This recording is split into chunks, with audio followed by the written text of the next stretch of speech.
அத்தியாயம் 1. சேதுராமன் மதியழகன். இந்த 2 பெயர்களில் ஒன்றை முதலில் தொடுங்கள். சரி, மதி என்று செல்லமாக அழைக்கப்படும் மதியழகனை பற்றி முதலில் சொல்லலாம்.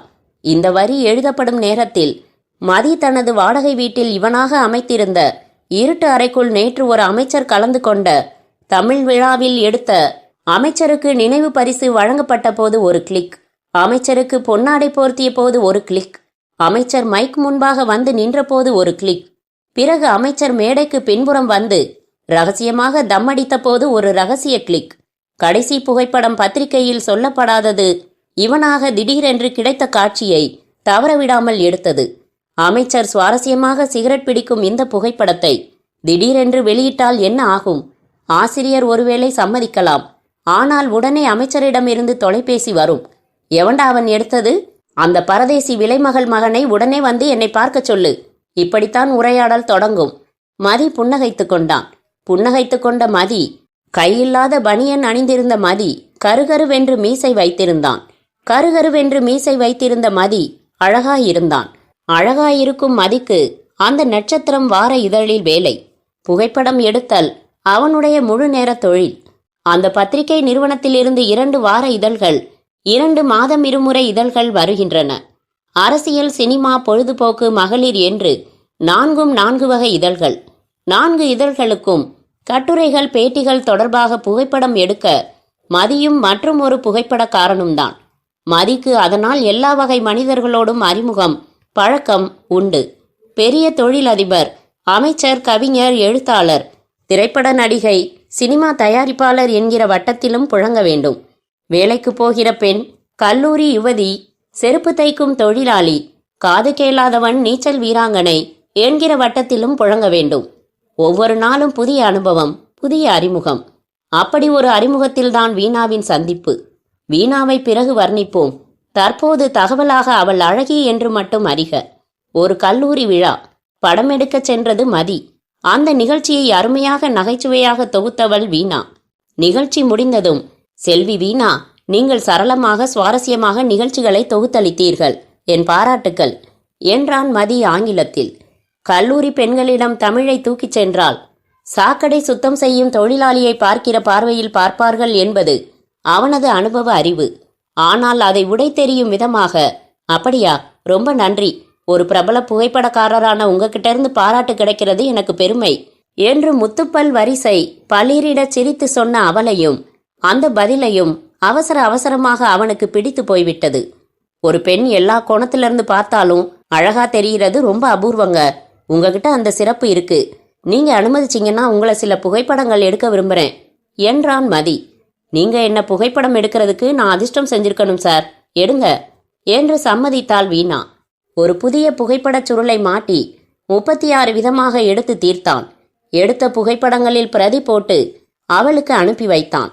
ஒவ்வொரு புகைப்படத்தின் பின்புறத்திலும் 2 வரிகளில் அவனுடைய சின்ன கருத்துக்களையும் எழுதினான். வண்ணத்து பூச்சியே வா வா, இதோ ஒரு புதுமலர், பூவின் கையில் பூச்செண்டா, இவ்வளவு பிரகாசமா, பாவம் சூரியனுக்கே கூசும், பிரம்மா இது உன் மகத்தான படைப்பு, கரும்பு வில்லோடு வரிசையில் எத்தனை மன்மதர்கள் ஒரு கடைக்கண் பார்வைக்கு தவம் இருக்கிறார்கள்.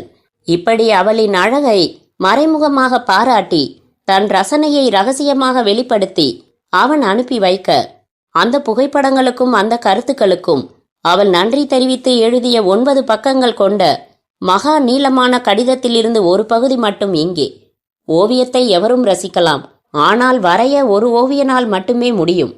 பாட்டை எவரும் கேட்கலாம், ஆனால் பாட ஒரு பாடகனால் மட்டுமே முடியும். அழகாய் எவரும் இருக்கலாம், ஆனால் அதை வெளிப்படுத்த ஒரு அற்புத புகைப்பட கலைஞனால் மட்டுமே முடியும். புகைப்படங்களுக்கு பின்னால் நீங்கள் எழுதிய கருத்துக்கள் என் 2 விழாப்புறங்களிலும் இறக்கைகளை செருகி மேலே வானத்தில் மேகக்கூட்டங்களுக்கு நடுவில் பறக்க வைத்தன. மதி, உங்களோடு நிறைய நேரம் பேச விரும்புகிறேன். எப்போது சந்திக்கலாம்? சந்தித்தார்கள். முதல் சந்திப்பில் எதிரெதிரே அமர்ந்து காஃபி பருகினார்கள்.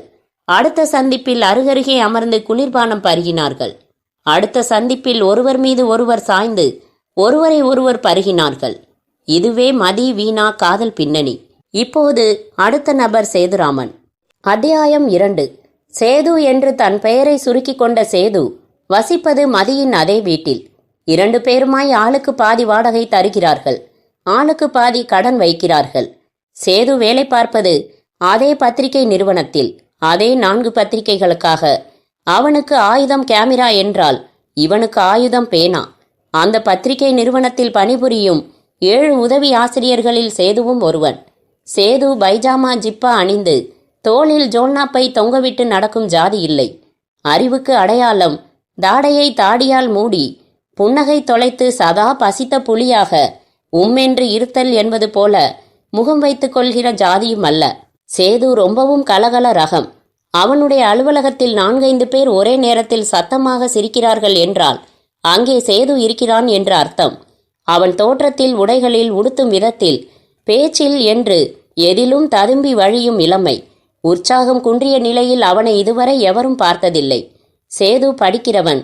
எப்போதும் ஏதாவது புத்தகம், தொலைக்காட்சி பார்த்து கொண்டே இருப்பான். விளம்பரம் வந்துவிட்டால் அந்த வினாடிகளில் படிப்பவன். தொலைபேசியில் காத்திருக்க சொல்லப்பட்டால் அந்த வினாடிகளில் கூட நகைச்சுவையாகவும் பேசுவான், நறுக்கு தெரித்தாற் போலவும் பேசுவான். அவன் நட்பு பாராட்டுவதில் ஆண் பெண் பார்ப்பதில்லை. கார்த்திகேயா, இங்க வாயேன், இன்னைக்கு பெட்ரோல் போடுறப்போ அங்க ஒரு சம்பவம் நடந்துச்சு என்று அலுவலக பையனை கூப்பிட்டு வைத்து அரட்டை அடிப்பான். மாலதி, உங்க முகத்துல இவ்வளவு பரு இருக்கே, கவனிக்கிறது இல்லையா? 2 குழந்தை பெத்துட்டீங்கன்னா அழக பராமரிக்க கூடாதுன்னு அலட்சியமா? உங்க அழகு நீங்க கண்ணாடியில பாத்துக்கிறதுக்கு மட்டும் இல்லைங்க, நாங்களும் பார்த்து ரசிக்கணும். இந்த களிம்ப வாங்கி தடவுங்க என்று தொலைபேசி இயக்கும் பெண்ணிடம் உரிமையோடு ஆலோசனை சொல்வான். பத்திரிகையின் ஆசிரியரிடமே, நான் ஒன்று சொன்னா கோச்சுக்க மாட்டீங்களே, என்ன சேது, நீங்க வெள்ளை வேட்டி வெள்ளை சட்டை போடுறீங்க, ஆனா உள்ள போட்டுக்கிற கலர் கலரான ஜட்டி பார்க்கறதுக்கு கொஞ்சம் உறுத்தலா இருக்குது. இது பலரோட அபிப்பிராயம், ஆனா சொல்ல தயங்குறாங்க. நான் சொல்லிட்டேன், இனிமே நீங்க வெள்ளை நிற உள்ளாடை போடலாமே என்று தைரியமாக சொல்லியவன். சேது பேட்டி எடுக்க வருகிறான் என்றால் எல்லோருக்குமே தனி உற்சாகமும் ஆர்வமும் ஏற்படும். சம்பிரதாயமாக டேப் ரெக்கார்டர், குறிப்பு நோட்டு என்று எதிரில் சென்று உட்கார மாட்டான். ஏதோ நண்பரை பார்க்க வந்தது போல இயல்பாக வந்து அமர்ந்து உலக விஷயங்களை எல்லாம் அரட்டை அடித்துவிட்டு போவான். அவனுடைய அரட்டைக்குள் பேட்டி இருக்கும். அது கட்டுரையாக வரும்போதுதான் அவன் சாமர்த்தியம் புரியும். அப்படி அவன் சாமர்த்தியம் வியந்து கடிதம் எழுதியவர்களில் ஒருத்திதான் ஆர்த்தி. அன்புமிக்க திரு சேது, வணக்கம். நான் ஆர்த்தி எழுதியது நினைவிருக்கிறதா? திரைப்பட கல்லூரியில் இயக்கம் படிக்கின்ற மாணவி நான். 2 வாரங்களுக்கு முன் நீங்கள் வந்து பேட்டி எடுத்து சென்றீர்களே, அந்த பேட்டியை இந்த இதழ் நட்சத்திரத்தில் படித்துவிட்டு பிரமித்து போய் இந்த கடிதம் எழுதுகிறேன். பேட்டி கட்டுரையை இத்தனை சுவாரஸ்யமாக கூட எழுத முடியுமா? அற்புதம். நான் இவ்வளவு கருத்துக்களையா சொன்னேன் என்று எனக்கே ஆச்சரியம் ஏற்படுத்தும் அளவிற்கு அழகாக தொகுத்திருக்கிறீர்கள். எல்லாம் சரி. என் பேட்டி கட்டுரையை முடிக்கும்போது நியாயமாக இவர் நடிப்பு பற்றி படிக்க வேண்டும், ஏன் இயக்கம் பற்றி படிக்கிறார் என்பது புரியவில்லை என்று குறிப்பிட்டிருந்தீர்கள். அதன் காரணம் புரியவில்லை. ஏன் அப்படி எழுதியிருக்கிறீர்கள் எனக்கு தெரியப்படுத்த முடியுமா? இத்துடன் நான் தங்கியுள்ள பெண்கள் விடுதியின் விலாசம் மற்றும் தொலைபேசி எண் தந்துள்ளேன். நேரம் ஒதுக்கி என்னை தொடர்பு கொண்டு தாங்கள் அப்படி எழுதியிருப்பதற்கு காரணம் சொல்வீர்களா? அவசியம் உங்கள் போனை எதிர்பார்ப்பேன். பதிலுக்காக மட்டுமல்ல, உங்கள் குரலுக்காகவும். தங்கள் அன்புள்ள ஆர்த்தி. கடிதம் படித்த 10வது நிமிடம் தொலைபேசியில் அவளை தொடர்பு கொண்டான். நான் ஆர்த்தி பேசுறேன். நான் சேது. உங்க கடிதம் கிடைச்சது. நீங்க போன் செய்வீங்கன்னு எதிர்பார்க்கல. என்ன ஒரு முரண்பாடு. கடிதத்துல அவசியம் எதிர்பார்ப்பேன்னு எழுதிட்டு இப்ப எதிர்பார்க்கலன்னு சொல்றீங்களே, அப்போ வச்சிடட்டுமா? ஐயோ, வச்சிடாதீங்க. ஒரு ஆச்சரியத்துல சொன்னேன். உண்மையில ஆச்சரியப்பட்டது நான் தாங்க ஆர்த்தி. எதை பார்த்து ஆச்சரியப்பட்டீங்க? உங்களை பார்த்துதான். என்கிட்ட என்ன ஆச்சரியம்? நல்ல வேளையா நாம போன்ல பேசிட்டு இருக்கோம், அதனால தைரியமா சொல்லலாம். உங்களுக்கு கோபம் வந்தா கூட என்ன அறைய முடியாது பாருங்க. அப்ப சொல்லிடட்டுமா? சொல்லுங்க. நீங்க அசத்திர அழகோட இருந்ததுதான் ஆச்சரியம். பொதுவா அழகான பெண்களை நான் பெரிய ஹோட்டல் வரவேற்பு பகுதிகளில், கல்லூரி வாசல்களில், சினிமாவில், தொலைக்காட்சியில, கல்யாண விழாக்கள்ல இப்படி சந்திக்கிறது உண்டு. திரைப்பட கல்லூரி இயக்கம் படிக்கிறவங்களுக்கு நடுவுல சந்திச்சதில்ல. அதான் ஆச்சரியம். இவ்வளவு அழகா இருக்கிற நீங்க நடிக்க விரும்பாம நடிக்க வைக்கிறதுல விருப்பம் காட்டினது இன்னொரு ஆச்சரியமா இருந்துச்சு. அதனாலதான் கட்டுரை முடிவுல அந்த மாதிரி குறிப்பிட்டேன். ரொம்ப நன்றி சார். எதுக்கு? என்ன அழகா இருக்கிறதா சொன்னதுக்கு. அப்போ உங்களுக்கு கோபம் வரலையா? இல்லையே. எதுக்கு கோபப்படணும்? பொதுவா ஒரு அழகான பொண்ணை பார்த்து நீங்க அழகா இருக்கீங்கன்னு சொன்னா அவங்க ஜென்ம விரோதி மாதிரி முறைச்சு இடியட்னு திட்டுறதுதான் நடைமுறை சம்பிரதாயம். அதுல எனக்கு உடன்பாடில்ல சேது. ஒரு பெண் நல்லா ஆடினா நீங்க நல்லா ஆடுறீங்கன்னு பாராட்டுறது இல்லையா? அப்போ கோபம் வருதா? ஒரு பெண் நல்லா பாடினா நீங்க நல்லா பாடுறீங்கன்னு பாராட்டுறது இல்லையா? அப்போ கோபம் வருதா?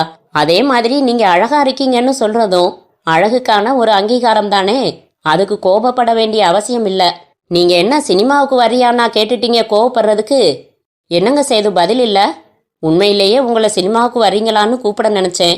நீங்க கோபப்படுவீங்க போலிருக்கே. என்ன சொல்றீங்க? அமெரிக்க தூதரகத்துல ஒரு அற்புதமான அமெரிக்கன் சினிமா போடுறாங்க. அதுக்கு இங்க எனக்கு 2 டிக்கெட் அனுப்பி வச்சிருந்தாங்க. நீங்க இயக்கம் படிக்கிறதுனால உங்களுக்கு உபயோகமா இருக்குமேன்னு நினைச்சேன். கண்டிப்பா வரேன் சேது. எத்தனை மணிக்கு?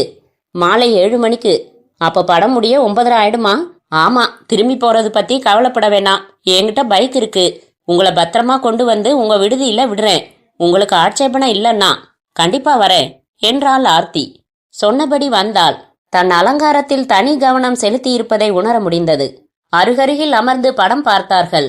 இரவில் ஒரு டீ குடித்துவிட்டு பைக்கில் பயணம் செய்த போது, எனக்கு ஒரு சந்தேகம் ஆர்த்தி என்றான் சேது. என்ன? உங்க கடிதத்துல பதிலுக்காக மட்டுமில்ல குரலுக்காகவும்னு ஒரு வரி எழுதியிருந்தீங்களே, அதுக்கு என்ன அர்த்தம்? உங்க குரல் இனிமையா இருக்குன்னு அர்த்தம். குரல் மட்டும்தானா? மனசும் கூடத்தான். சிறிது நேரம் அமைதியாக ஓட்டிவிட்டு, ஆர்த்தி, எனக்கு இன்னொரு சந்தேகம். என்ன?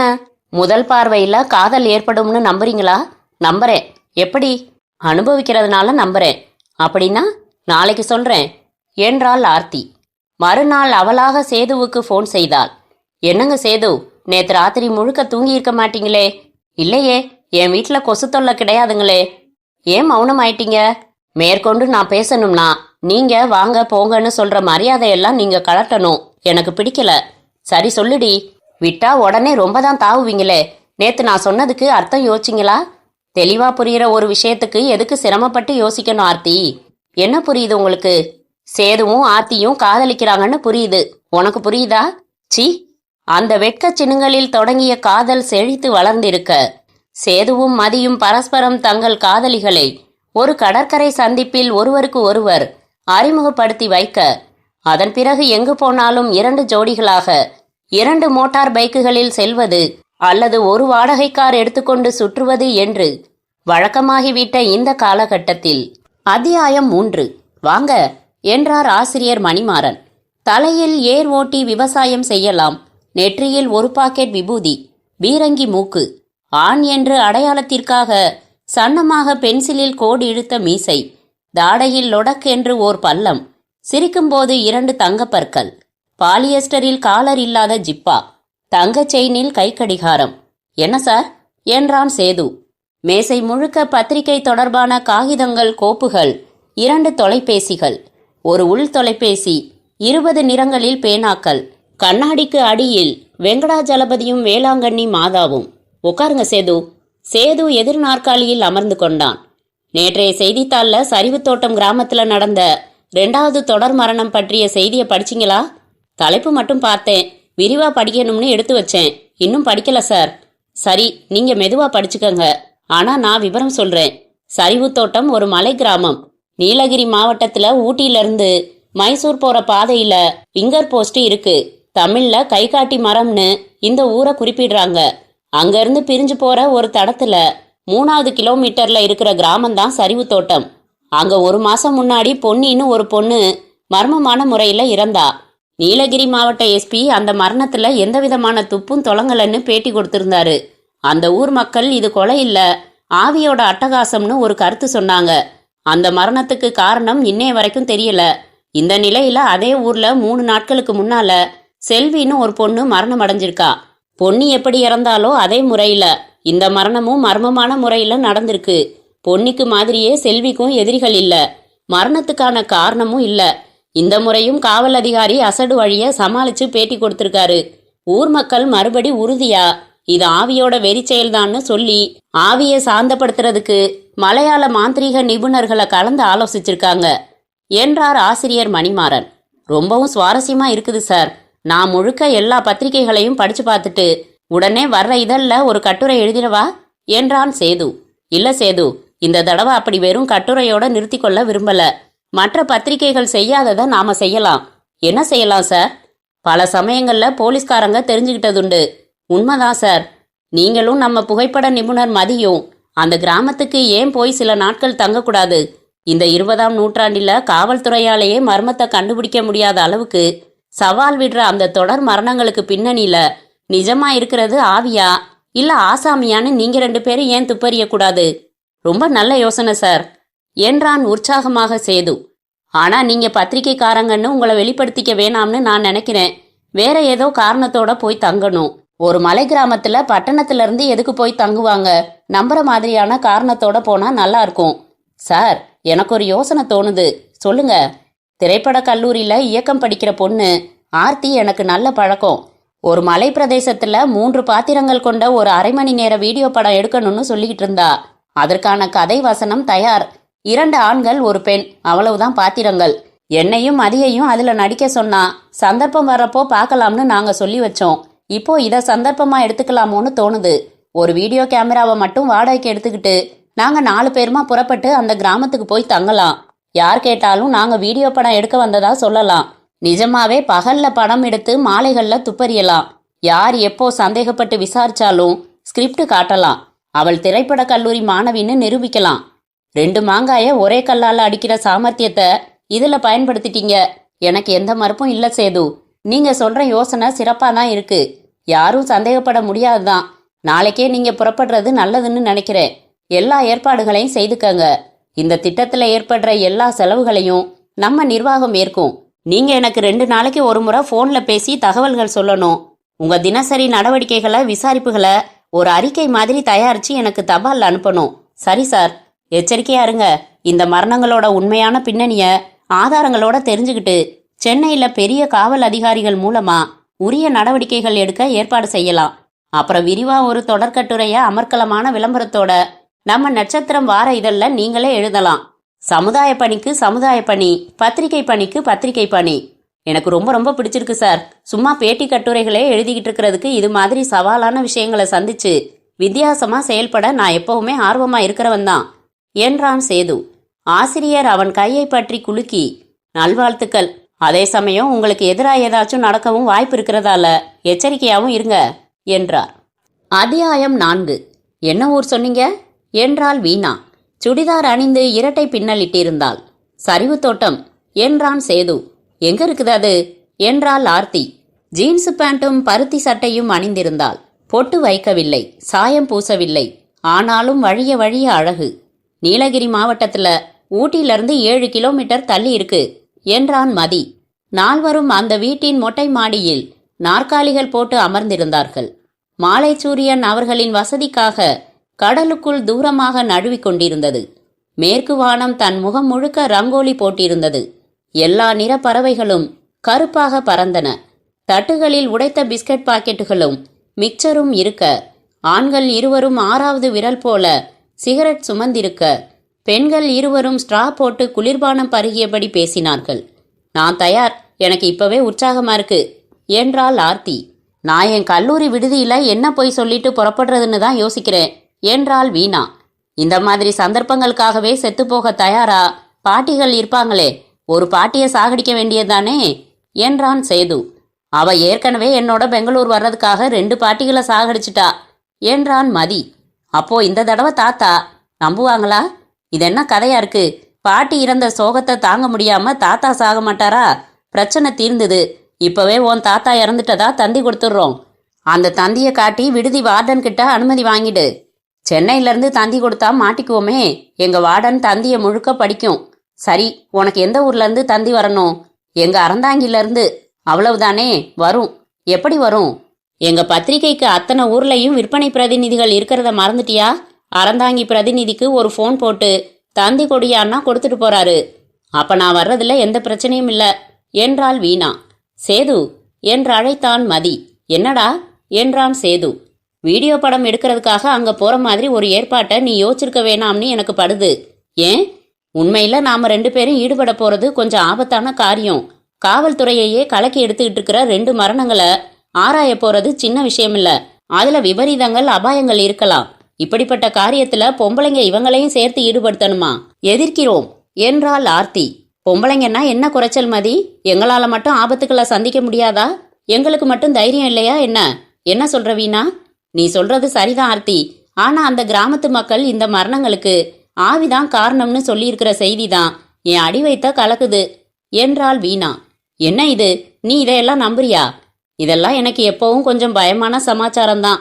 விடுதியில என்னோட தங்கி இருக்கிற பல பெண்கள் தங்களுக்கு ஏற்பட்ட ஆவி அனுபவங்களை சொன்னாங்க. ஒரு நாள், ஒரு வாரத்துக்கு நான் சரியா தூங்கல. நடுராத்திரியில திடீர்னு எழுந்து உட்கார்ந்து எல்லாரையும் எழுப்பி வர விட்டுக்கிட்டு இருந்தேன் என்றாள் வீணா படபடக்கும் நெஞ்சத்துடன். ஒரு கல்லூரி மாணவியா இருந்துகிட்டு ஆவி கதையெல்லாம் நம்பலாமா என்றான் மதி. நம்புறது நம்பாதது வேற. இதுவரைக்கும் ஆவின்னு எதுவும் கிடையாதுன்னு யாராச்சும் நிரூபிச்சிருக்காங்களா மதி? ஆவிகளை பற்றி உலகம் முழுக்க எவ்வளவு விதமான ஆராய்ச்சிகள் நடந்துகிட்டு இருக்கு தெரியுமா? எவ்வளவு புத்தகங்கள் வருது தெரியுமா? அதுல எத்தனையோ பெரிய பெரிய அறிவாளிகள் கூட தங்களுக்கு ஏற்பட்ட வினோதமான ஆவி உலக அனுபவங்களை சொல்லியிருக்காங்க. புதிய ஏற்பாட்டில் ஆவிகளை பத்தி வருதா இல்லையா? நம்ம கந்த சஷ்டி கவசத்துல ஆவிகளை பத்தி வருதா இல்லையா? நாகூர் தர்காவில் ஆவி பிடிச்சவங்கள உட்கார வச்சிருக்காங்களா இல்லையா? இப்படி எல்லா மதத்திலையும் ஆவி பத்தி ஒரு லேசான நம்பிக்கை இருக்கத்தான் செய்யுது. யாராச்சும் இறந்துட்டா ஆத்மா சாந்தி அடையட்டும்னு சொல்றோமே, ஆத்மானா என்ன, அது சாந்தி அடைகிறதுனா என்ன? இவ்வளவு ஏன் ஆங்கில அகராதியிலேயே கோஸ்ட்னு ஒரு வார்த்தை இருக்கா இல்லையா? இல்லாத ஒரு விஷயத்துக்கு எப்படி ஒரு வார்த்தை வர முடியும்? அதனால நான் ஆவிகள் இருக்கிறதா நம்புறத நீங்க யாரும் கிண்டல் செய்ய வேண்டியது அவசியமில்ல என்றால் சூடாக வீணா. கைகளை தட்டினான் சேது. பிரமாதம் வீணா, ஆவிகள் உண்டுங்கிற தலைப்புல உன்னை பட்டிமன்றத்துல பேச கண்டிப்பா கூப்பிடலாம். எனக்கு கூட இந்த விஷயத்துல தீர்மானமான கருத்து இல்லைங்கிறது தான் உண்மை. ஏன்னா நம்ம மனித விதிகளுக்கு கட்டுப்படாத சில அமானுஷ்ய சக்திகளை பத்தி அப்பப்போ நாம பல செய்திகளை படிக்கத்தான் செய்யறோம், கேள்வியும் படுறோம். வீணாவை நான் கிண்டல் செய்ய தயாரில்ல என்றான். இது முட்டாள்தனமான வாதம், ஒரு புரட்சியான பத்திரிகையாளன் பேசக்கூடாத வாதம் என்றான் மதி. கை கொடுங்க மதி, நீங்க இதுல ஏன் கட்சி என்று அவன் கைப்பற்றி குலுக்கி விடுவித்தாள் ஆர்த்தி. மதி, அனாவசியமா நமக்குள்ள வாதங்கள் வேணாம். கடவுள் இருக்கார் இல்லைன்னு ரெண்டு கட்சி இருக்கிற மாதிரி தான் இதுவும். ஆவிகள் உண்டுன்னு நம்புறவங்க இருக்காங்க, நம்பாதவங்க இருக்காங்க. இதுல பத்திரிகையாளன் நம்பலாமா, கல்லூரி மாணவி நம்பலாமாங்கிற கேள்விகளே அபத்தம்னு நான் நினைக்கிறேன் என்றான் சேது. நிரூபணமாகாத எதையும் நம்புறது அறிவுகெட்ட செயல் சேது. இதோ இதுதான் ஆவின்னு யாராச்சும் நிரூபிச்சிருக்காங்களா? மதி, வாதம் வந்துட்டதால நானும் கேக்குறேன். இந்த பிரதேசத்துல காத்து இருக்குன்னு நீ நம்புறியா? நிச்சயமா. எங்க காத்த காமி. இது சிறுபிள்ளைத்தனமான கேள்வி. அதோ மரம், இது உன் தலைமுடி ஆடுது, உன் முகத்துல உணர்ற. இன்னும் எப்படி நிரூபணம் வேணும்? ஆக நிரூபணம் அப்படிங்கிற செயல்களையும் விளைவுகளையும் வச்சுத்தானே சொல்ற. காத்த உன்னால கண்ணுல காட்ட முடியாது இல்லையா? கடவுளும் சரி ஆவியும் சரி அந்த மாதிரி செயல்கள் விளைவுகள் மூலமா உணரப்பட வேண்டிய ஒண்ணுங்கிறது என் வாதம். நிறுத்துங்க, இந்த மாதிரி வாதங்களுக்கு முடிவே இருக்காது. அனாவசியமா நமக்குள்ள சச்சரவுகள் தான் வரும். யார் புத்திசாலின்னு நிரூபிக்க முயல்வோமே தவிர உண்மையை புரிஞ்சுக்க எந்த தரப்புலையும் முயற்சி செய்ய மாட்டோம். அவங்க நம்பிக்கைகள் அவங்களோடவே இருக்கட்டும். அந்த கிராமத்துக்கு போய் நடந்த 2 மரணங்களை ஆராயலாம். அதுதான் நமக்கு கொடுக்கப்பட்டிருக்கிற வேலை என்றாள் ஆர்த்தி. சில நிமிடங்கள் சேது மதி இருவரும் பேச்சை நிறுத்தி புகைப்பிடிப்பதில் கவனமாக இருந்தார்கள். நாளை காலையில ஒரு அம்பாசிடர் கார்ல நாம புறப்படுறோம். டிரைவர் வேணாம்னு சொல்லியாச்சு. அதனால நாம 4 பேரும் மாறி மாறி ஓட்ட போறோம் என்றான் சேது. நல்ல வேளை டிரைவர் ஒருத்தன் இருந்தா இடைஞ்சல் என்றாள் வீணா. இது ஒன்னும் காதல் பயணம் இல்ல என்றாள் ஆர்த்தி. அதுக்காக நடுநடுவுல காதல் பண்ணாமையும் இருக்க முடியாது. குளிக்கிறது பல் தேய்க்கிறது மாதிரி ஒரு பக்கம் கிடைக்கிற நேரத்துல காதலிச்சுக்க வேண்டியதுதான் என்றான் மதி. எங்க தங்க போறோம் சேது? அதே மைசூர் போற சாலையில ஹிந்துஸ்தான் பிலிம் தொழிற்சாலை இருக்கு. அதுல என் நண்பர் ராஜ்குமார் இருக்காரு. அவருக்கு தகவல் தெரிவிச்சிருக்கேன். அவர் நிர்வாகத்தோட விருந்தினர் மாளிகையில அறை போட்டு வச்சிடுவாரு. சரிவு தோட்டத்துக்கு அங்கிருந்து 8 கிலோமீட்டர். முதல்ல அங்க தங்கிக்கலாம். அந்த கிராமத்திலேயே தங்க வேண்டியது அவசியமா உணர்ந்தா அதுக்கப்புறம் அங்க போய் வேற ஏற்பாடு செஞ்சுக்கலாம் என்றான் சேது. அத்தியாயம் 5. ஊட்டியை அவர்கள் அடைந்த போது இரவு 8 மணி ஆகியது. கார் மலைப்பாதைகளில் ஏறத் தொடங்கியதுமே ஓரமாக நிறுத்தி 4வரும் இறங்கி கொண்டு வந்திருந்த கம்பளி ஆடைகளையும் தலைக்குள்ளாக்களையும் கையுறைகளையும் அணிய வேண்டியதாயிற்று. அக்டோபர் மாதத்தின் அறையும் குளிர். காரின் முன் விளக்குகளின் வெளிச்ச கத்திகள் பனித்திரையை கிழித்து விலக்கி வழிகாட்ட வேண்டியிருந்தது. சென்னையிலிருந்து 4வரும் ஆளுக்கு கொஞ்ச நேரம் என்று மாற்றி மாற்றி ஓட்டியதால் எல்லோருக்குமே களைப்பு இருந்தது. இரவு 8 மணிக்கு மலைகளில் ராணி ஊட்டி உங்களை வரவேற்கிறாள் என்று சாலையோரத்து போர்டுதான் வரவேற்றதே ஒழிய மக்கள் வீதிகளில் இல்லை. கடைகள் சார்த்தப்பட்டிருந்தன. என்ன இன்னைக்கு இங்கே எதுவும் வேலை நிறுத்தமா? யாரையுமே காணுமே என்றாள் வீணா. சாதாரணமாவே நல்ல சீசன் நேரத்திலேயே இங்க எல்லாம் 8:30 மணிக்குள்ள எல்லா இயக்கமும் முடிவடைஞ்சிடும். இப்ப நல்ல குளிர்காலம் வேற, அதனால 7:30 7:45 கடையெல்லாம் மூடிடுவாங்க. மக்களும் அந்த நேரத்துக்கு அப்புறம் வெளியில வர்றதில்ல என்றான் சேது. மைசூர் செல்கிற சாலையில் காரை செலுத்தினார்கள். இந்துஸ்தான் பிலிம் தொழிற்சாலையின் விருந்தினர் மாளிகைக்கு வந்து காரை விட்டு இறங்கினார்கள். விண்வெளி பயண வீரர்கள் போல அத்தனை கம்பளி ஆடைகள் அணிந்திருந்தோம். அத்தனையையும் ஊடுருவி குளிர்காற்று அவர்களின் உடல்களை தொட்டு சிலிர்க்க வைத்தது. ஆர்த்திக்கு பற்கள் தானாக தாளம் போட்டன. வீணா கடவுள் வாழ்த்து பாடுவது போல கைகளை இறுக்கமாக கட்டிக்கொண்டாள். இறங்கியதுமே உள்ளே நுழைவதற்கு முன்பாகவே சேதுவும் மதியும் சிகரெட்டுகளை பற்ற வைத்து கொண்டு உடலை கதகதப்பாக்க முயன்றார்கள். விடுதியின் பொறுப்பாளரை அணுகி விசாரித்தார்கள். நண்பர் ராஜ்குமார் அவர்களுக்காக மாலை 6 மணி வரை அங்கே காத்திருந்ததாகவும், அவர்கள் வந்தால் அவர்களுக்காக பதிவு செய்து வைத்துள்ள 2 அறைகளின் சாவிகளை ஒப்படைத்து விடும்படியும் தகவல் சொல்லிவிட்டு போயிருப்பதை சொன்னார் பொறுப்பாளர். அருகருகில் அமைந்த 2 அறைகளுக்கு வந்தார்கள். பெண்கள் 2 பேரும் ஒரு அறையில இருங்க, ஆண்கள் 2 பேரும் ஒரு அறையில இருக்கோம் என்றான் மதி. ராத்திரி படுக்கிறதுக்கும் உடை மாத்திக்கிறதுக்கும் மட்டும் நாங்க ஒரு அறையை உபயோகப்படுத்துறோம். மற்ற நேரங்கள்ல உங்களோடவே இருக்கோம் என்றாள் ஆர்த்தி. சரி, அரை மணி நேரம் அவகாசம் எடுத்துக்கலாம். வெந்நீர் போட்டு முகம் கழுவி உட மாத்திக்கலாம். அறைக்கே உணவு வகைகளை வரவழைச்சிடுறேன். சாப்பிட்டபடி மேற்கொண்டு பேசலாம் என்றான் சேது. அவன் சொன்ன அரை மணி நேரத்திற்கு பிறகு நால்வருமே களைப்பை வென்று புத்துணர்ச்சி பெற்றிருந்தார்கள். சப்பாத்தி, குருமா, நூடுல்ஸ் என்று சுட சுட சாப்பிட்டபடி அந்த வசதியான விசாலமான அறையில் அமர்ந்திருந்தார்கள். அறையில் குளிரை துரத்தி வெப்பத்தை பரவ செய்யும் கருவி இருந்தது. கொஞ்சம் குளிர் கொஞ்சம் வெப்பம் என்று இருந்த அந்த சூழ்நிலை இதமாக இருந்தது. நமக்கு அறை பதிவு செஞ்ச ராஜ்குமாரை எப்போது சந்திக்கலாம்? அவரோட வீடு எங்க என்று பேச்சை தொடங்கினாள் வீணா. இங்கிருந்து 1 கிலோமீட்டர் தொலைவில் இருக்கு. கொஞ்சம் சிக்கலான வழி. நான் ஒரே ஒரு முறை தான் போயிருக்கேன்.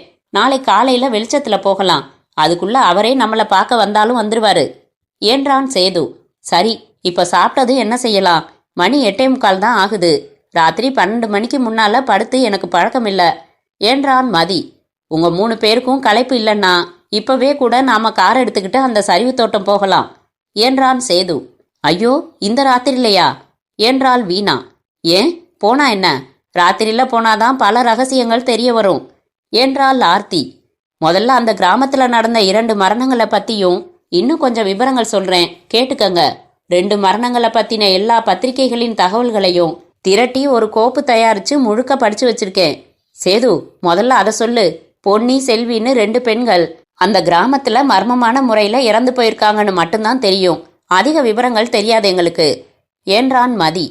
முதல்ல அந்த கிராமம் பத்தி சொல்றேன். அந்த கிராமம் ரொம்ப சரிவான பகுதியில இருக்கிறதால சரிவு தோட்டம்னு பேர் வந்துச்சு. சின்ன கிராமம்தான். 200-300 வீடுகள் தான் இருக்கும். தமிழர்கள் தான் எல்லாரும். ஆனா எல்லா இனத்தவங்களும் இருக்காங்க. இந்துக்கள், கிறிஸ்தவர்கள், இஸ்லாமியர்கள், மலையாளிகள், கன்னடர்கள் தவிர படுகை இனத்தை சேர்ந்தவங்களும் உண்டு. ஆனா எல்லாம் ஒற்றுமையா இருக்காங்க. நீலகிரி மாவட்டத்துக்குள்ள மாவட்ட ஆட்சியாளர் நிர்வாகத்துல இருக்கிற கிராமம். முனிசிபாலிட்டி அந்தஸ்து வரல. மின்சாரம் இருக்கு. ஒரே ஒரு தொலைபேசி தான் தபால் அலுவலகத்துல இருக்கு. போலீஸ் ஸ்டேஷன் இல்ல. ஆனா அவுட் போஸ்ட்னு ஒரு அமைப்புல 2 போலீஸ்காரங்க உண்டு. ஊர்ல ஆரம்ப பள்ளி மட்டும் இருக்கு. ஊருக்கு கொஞ்சம் வெளியில தங்க அருவின்னு ஒரு அருவி இருக்கு. பாறைகளின் இடுக்குகள்ல நுழைஞ்சு வந்து கொட்டுற அந்த அருவிய சூரிய வெளிச்சத்துல பார்த்தா தங்க மாதிரி தகதகுமா. அதனால தங்க அருவின்னு பேரு. ஜாலி. அருவியில குளிக்கிறதுனா எனக்கு ரொம்ப பிடிக்கும் என்றாள் ஆர்த்தி. மண்டு, அது குற்றால மாதிரி சுகமா நின்னு குளிக்கிற அருவி இல்ல, காட்டருவி. கிட்ட போய் குளிக்கிற வசதியெல்லாம் இல்ல. அந்த அருவி தண்ணி ஓடுற ஓடையில குளிக்கலாம். அதுவும் இந்த குளிர் சீசன்ல அந்த தண்ணியில இறங்கினா நரம்பு பூரா விரைச்சுக்கும். சரி, அதை விடு, மேல சொல்லு. அங்க இருக்கிறவங்க பெரும்பாலும் தோட்ட தொழிலாளிங்க. பக்கத்துல இருக்கிற காஃபி, தேயிலை தோட்டங்களுக்கு போய் தினக்கூலிக்கு உழைச்சிட்டு வருவாங்க. சில பேர் சுள்ளியும் தைல மரங்களோட இலைகளை எல்லாம் பொறுக்கி வித்து பொழப்ப ஓட்டுறவங்க. நடுத்தர வர்க்கம்தான். 1 மாசம் முன்னாடி இறந்து போன பொன்னி அப்படி இலை பொறுக்கிற சாதாரண பொண்ணு. 1 மூட்டை தைல இலைகளை பொறுக்கிக்கிட்டு போய் யூக்கலிப்டஸ் தைலம் தயாரிக்கிறவங்க கிட்ட ஒப்படைச்சா 20 ரூபாய் கொடுப்பாங்க. பொன்னியோட அப்பா ஆடு மேய்க்கிற வேலை பார்க்கறவரு.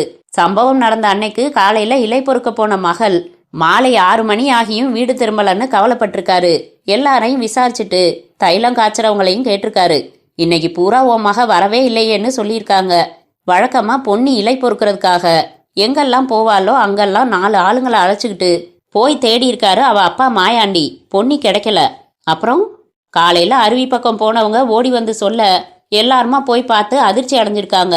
அருவிக்கு பக்கத்துல முண்டச்சி கோவில்னு ஒரு அதிசயமான கோவில். அங்கே எப்பவோ எந்த இனமோ வழிபட்டு வந்த ஒரு பெண் சாமி கல் சிலை உண்டு. அந்த சாமிக்கு தலை கிடையாது. கழுத்துல இருந்து ஆரம்பிச்சு உடம்பு மட்டும்தான். 4 கை, 4 கையிலையும் கூரான ஆயுதங்கள். எதிரில் ஒரு பலிபீடம். தலையில்லாத சாமிங்கிறதால அதை முண்டச்சி கோவில்னு சொல்றாங்க. இப்ப அந்த கோவிலுக்கு யாரும் போறதோ வழிபடுறதோ இல்ல. அதனால பராமரிப்பும் இல்ல, பூசாரியும் இல்ல. ஒரு நிராகரிக்கப்பட்ட பழைய கோவில் அது. இந்த மக்கள் போய் பார்த்தப்போ அந்த முண்டச்சி சாமியோட பலிபீடத்துல பொன்னியோட உடம்பு கிடந்திருக்கு. கழுத்து பாதி வெட்டப்பட்டு உடம்போட தொங்கிட்டு இருந்திருக்கு. ஐயோ சொல்லாதீங்க என்றாள் வீணா. முழுக்க கேட்டுட்டு மொத்தமா பயந்துக்கோ. பொன்னி செத்ததை விட பெரிய அதிர்ச்சி என்னன்னா, அந்த முண்டச்சி சிலையோட கையில இருக்கிற வீச்சரிவால்ல ரத்தம் உறைஞ்சு போயிருந்துச்சான். அப்படின்னா சாமி கையில இருந்த வீச்சரிவாலை எடுத்து எவனோ பொன்னிய வெட்டிட்டு மறுபடி சாமி கையில செருகிட்டு போயிருப்பான்னு நினைக்கிறேன் என்றான் மதி. இல்ல மதி, அந்த வீச்சரிவால் நிஜ வீச்சரிவால் இல்ல, கல்லுல செதுக்கினது. சாமி சிலையில இருந்து பிரிச்சு எடுக்க முடியாது. அந்த சிலை ஆயுதத்துல ரத்தம் படிஞ்சிருக்கிறதால இது மனிதன் செய்யல, கோவிலை ஆட்சி செய்யற ஏதோ ஆவியோட வேலைன்னு பொதுமக்கள் முடிவு பண்றாங்க. காவல்துறை என்ன சொல்லுது? பொன்னியோட உடல்ல பிரேத பரிசோதனை செஞ்சிருக்காங்க. கழுத்துல வீச்சரிவாலால வெட்டப்பட்டதால தான் மரணம் நேர்ந்திருக்குன்னு சொல்லியிருக்காங்க. சிலையோட உள்ள வீச்சரிவால்ல ஒட்டியிருந்த உறைஞ்ச ரத்தத்தை சுரண்டி சோதனை செஞ்சு பார்த்திருக்காங்க. அது பொன்னியோட ரத்தம் தான்னு சோதனையில தெரிஞ்சிருக்கு. தவிர ஊட்டி எஸ்பி இந்த கிராமத்துல 10 நாள் கூடாரம் அடிச்சு தங்கி ஒருத்தர் விடாம விசாரிச்சிருக்காரு. அந்த 18 வயசு பொன்னிக்கு கொலை செய்யற அளவுக்கு பகை எதுவும் இல்லாதால காவல்துறை குழப்பம் அடைஞ்சிடுச்சு. மோப்ப நாய் பயன்படுத்தலையா? அதையும் பயன்படுத்தினாங்க. நாய் யாரையும் கம்பி பிடிக்கல. நாய் எந்த புதிய தகவலும் கிடைக்க உதவல. சரி, இப்ப நடந்த செல்வியோட மரணம்? இது கார்பன் பிரதி எடுத்த மாதிரி அப்படியே பொன்னியோட மரணம் மாதிரியே நிகழ்ந்திருக்கு. அதே மாதிரி பீடத்துல கழுத்து வெட்டப்பட்ட உடல், முண்டச்சியோட சிலை ஆயுதத்துல ரத்தம். ஒரே ஒரு வித்தியாசம் இதுல இருக்கு. என்ன? செல்வி படிச்ச பொண்ணு. அந்த கிராமத்துக்கு ஆரம்ப பள்ளி ஆசிரியையா 6 மாசத்துக்கு முன்னாடி வந்த பொண்ணு. தன் வயசான அம்மாவை துணையா வச்சுக்கிட்டு வாழ்ந்த பொண்ணு. இந்த மரணத்திலையும் போலீஸுக்கு புது தகவல் கிடைக்கலையா? இல்ல, கிடைச்சாதான் வெளியிட்டுருவாங்களே. எஸ்பி என்னதான் சொல்றாரு? கிராமத்து மக்கள் அந்த முண்டச்சி கோவில ஆட்சி செய்யற ஏதோ ஒரு கெட்ட ஆவி கன்னி பொண்ணுங்களா பார்த்து அடுத்தடுத்து பலி வாங்கிட்டு இருக்கிறதா ரொம்பவே நம்ப ஆரம்பிச்சுட்டாங்க. ஆனா காவல்துறையும் அதையே நம்பி ஆமோதிச்சு அறிக்கை விட முடியுமா? 2 மரணங்களுக்கும் பின்னால் ஒரு அழுத்தமான மர்மம் உள்ளது. அதை விரைவில் கண்டுபிடிப்போம். பொதுமக்கள் புரளிகளை நம்பி பீதியடைய வேண்டாம்னு அறிக்கை விட்டிருக்காரு. சேது, ரொம்ப சிக்கலான ஒரு விவகாரத்தை தான் நம்ம தலையில கட்டியிருக்காரு ஆசிரியர். பொதுமக்கள் இந்த மாதிரி ஆவி சமாச்சாரங்களை சுலபமா நம்புவாங்கன்னு புரிஞ்சுக்கிட்டு எவனோ ஒரு புத்திசாலி அற்புதமா கொலைகளை நடத்திக்கிட்டு இருக்கான்னு தான் நான் நினைக்கிறேன் என்றான் மதி. நீ சொல்றது ஒரு கோணம் மதி, ஆனா இதுல நிறைய கேள்விகள் இருக்கு என்றான் சேது. என்ன கேள்விகள்? கொலை செய்யறது சின்ன விஷயம் இல்ல, அதுக்கு ரொம்ப ரொம்ப வலுவான காரணம் வேணும். இலை பொறுக்கிற பொன்னிக்கும் ஆசிரியையா இருக்கிற செல்விக்கும் என்ன சம்பந்தம்? அவங்கள இப்படி கோரமா ஒருத்தன் கொல்ல வேண்டிய அவசியம் என்ன? அவங்க கற்பழிக்கப்பட்டிருக்காங்களா? இல்ல மதி, போலீஸ் நல்லா சோதனை செஞ்சிடுச்சு. அவங்க 2 பேர் பெண்மையும் பாதிக்கப்படல. அது மட்டும் இல்ல, செல்வி கழுத்துல தங்க சங்கிலியும் கையில தங்க வளையல்களும் அப்படியே இருக்கு. அதனால பணத்துக்கான கொலைன்னு சொல்ல முடியாது. இது 2 தவிரவும் எத்தனையோ காரணங்கள் சொல்ல முடியும் சேது. கொலைகாரன் ஒரு மனநோயாளின்னு வச்சு பார்த்தா நமக்கு காரணமே அவசியம் இல்ல. அல்லது யாராச்சும் ஒரு தீவிரவாதியோ சமூக விரோதியோ அந்த கிராமத்துல பதுங்கி இருந்து தேசத்துக்கு எதிராக ஏதாச்சும் சதி செஞ்சுக்கிட்டு இருக்கலாம். அந்த சதிய பொன்னியும் செல்வியும் தெரிஞ்சுக்கிட்டு இருக்கலாம். அவங்க வாயை அடைக்கிறதுக்காக கொலை செஞ்சுட்டு ஆவியோட வேலைன்னு கவனத்தை திசை திருப்பி விட்டுருக்கலாம். அவன் 2 பேரையும் 1 மாசம் இடைவெளி விட்டு எதுக்காக கொலை செய்யணும்? கொஞ்சம் கூட இன்னும் நாம விசாரிக்கவே ஆரம்பிக்காத நிலைமையில என்னால சில யூகங்களை தான் சொல்ல முடியும். எல்லா கேள்விகளுக்கும் இப்பவே பதில் சொல்ல முடியாது. ஆனா இது ஆவியோட செயலா இருக்க வாய்ப்பு உண்டுன்னு நான் நம்ப தயாரா இருக்கேன். ஏன்னா இப்படித்தான் என் தோழியோட ஊர் சத்தியமங்கலத்துல என்று ஆரம்பித்த வீணாவை கை அமர்த்தினான் மதி. போதும், இன்னொரு ஆவி கதை வேணாம், புறப்படலாம். அந்த கிராமத்துல யாராவது ஒரு தெரிஞ்ச நபர் இருந்தா நமக்கு உதவியா இருக்கும் என்றான் மதி. இருக்காரு, அகஸ்டின்னு ஒருத்தர் இருக்காரு. அவர் நம்ம பத்திரிகைக்கு அடிக்கடி வாசகர் கடிதம் எழுதுறவரு. அவரோட முகவரி எடுத்துக்கிட்டு வந்திருக்கேன். அவர் சினிமாக்காரங்களுக்கு படம் எடுக்க புதிய வித்தியாசமான இடங்களை காட்டுறத தொழிலா வச்சிருக்கிறவரு. அவரை சந்திக்கலாம் என்றான் சேது எழுந்து கொண்டான். இந்த ராத்திரியில போயே திரணுமா, காலையில போகக்கூடாதா என்றாள் வீணா. உனக்கு ரொம்ப பயமா இருந்தா கம்பளியை போத்திக்கிட்டு படுத்து தூங்கு, நாங்க 3 பேரும் போயிட்டு வந்துடுறோம் என்றாள் ஆர்த்தி. இங்க தனியா இருக்கிறதுக்கு உங்களோட வர்றது பரவாயில்ல, நானும் வந்துடுறேன். 4வரும் காரில் சரிவு தோட்டத்திற்கு புறப்பட்டார்கள். அத்தியாயம் 6. கை காட்டி மரத்திலிருந்து சரிவு தோட்டத்திற்கு செல்கிற சாலையே மிகவும் சரிவாக இறங்கியது. காரின் பிரேக்கில் லேசாக காலை வைத்தபடி மிக மிக மெதுவாக ஓட்ட வேண்டியிருந்தது. மண் சாலை, பனி புகை கூட்டமாக வந்து காரில் மோதி விலகியது. காரின் கண்ணாடிகள் ஏற்றிவிடப்பட்டிருந்தாலும் இருக்கைகளில் புகுந்த குளிர்காற்று உதடுகளை உலர்ந்து போக செய்து கொண்டிருந்தது. நில ஒளி குறைவாக இருந்தது. தூரத்து மலைக்குன்றுகள் கருப்பாக கலங்கலாக தெரிந்தன. சரிவு தோட்டம் என்ற பெயர் பலகையே கோணலாக இருந்தது. ஒரு முறையான கடைத்தெருவோ வீதியோ இருப்பதாக தெரியவில்லை. திட்டு திட்டாக அங்கே சில வீடுகள் இங்கே சில வீடுகள் என்று இருந்தன. முழுக்க முழுக்க மண் சாலை. தெருவிளக்கென்று எதுவும் இல்லை. ஒரு பட்டியில் செம்மறி ஆடுகள் குரல் கொடுத்தன. அந்த இடத்தில் ஒரு குடிசை தெரிந்தது. வாசலில் மினுக் மினுக் என்று ஒரு சிவப்பு புள்ளி தெரிய ஆடுகளின் சொந்தக்காரன் அல்லது காவல்காரன் அங்கே புகைப்பிடித்துக் கொண்டிருக்கிறான் என்று உணர முடிந்தது. காரை நிறுத்தினான். சேது, நானும் மதியும் மட்டும் போய் அந்த ஆள்கிட்ட பேசிட்டு வரோம் என்று இறங்கினான். மதியும் இறங்கி இருவருமாக அந்த சிவப்பு புள்ளி நோக்கி நடந்தார்கள். கிட்டே வந்ததும், யாரது? அதட்டலாக அவனிடம் இருந்து குரல் வந்தது.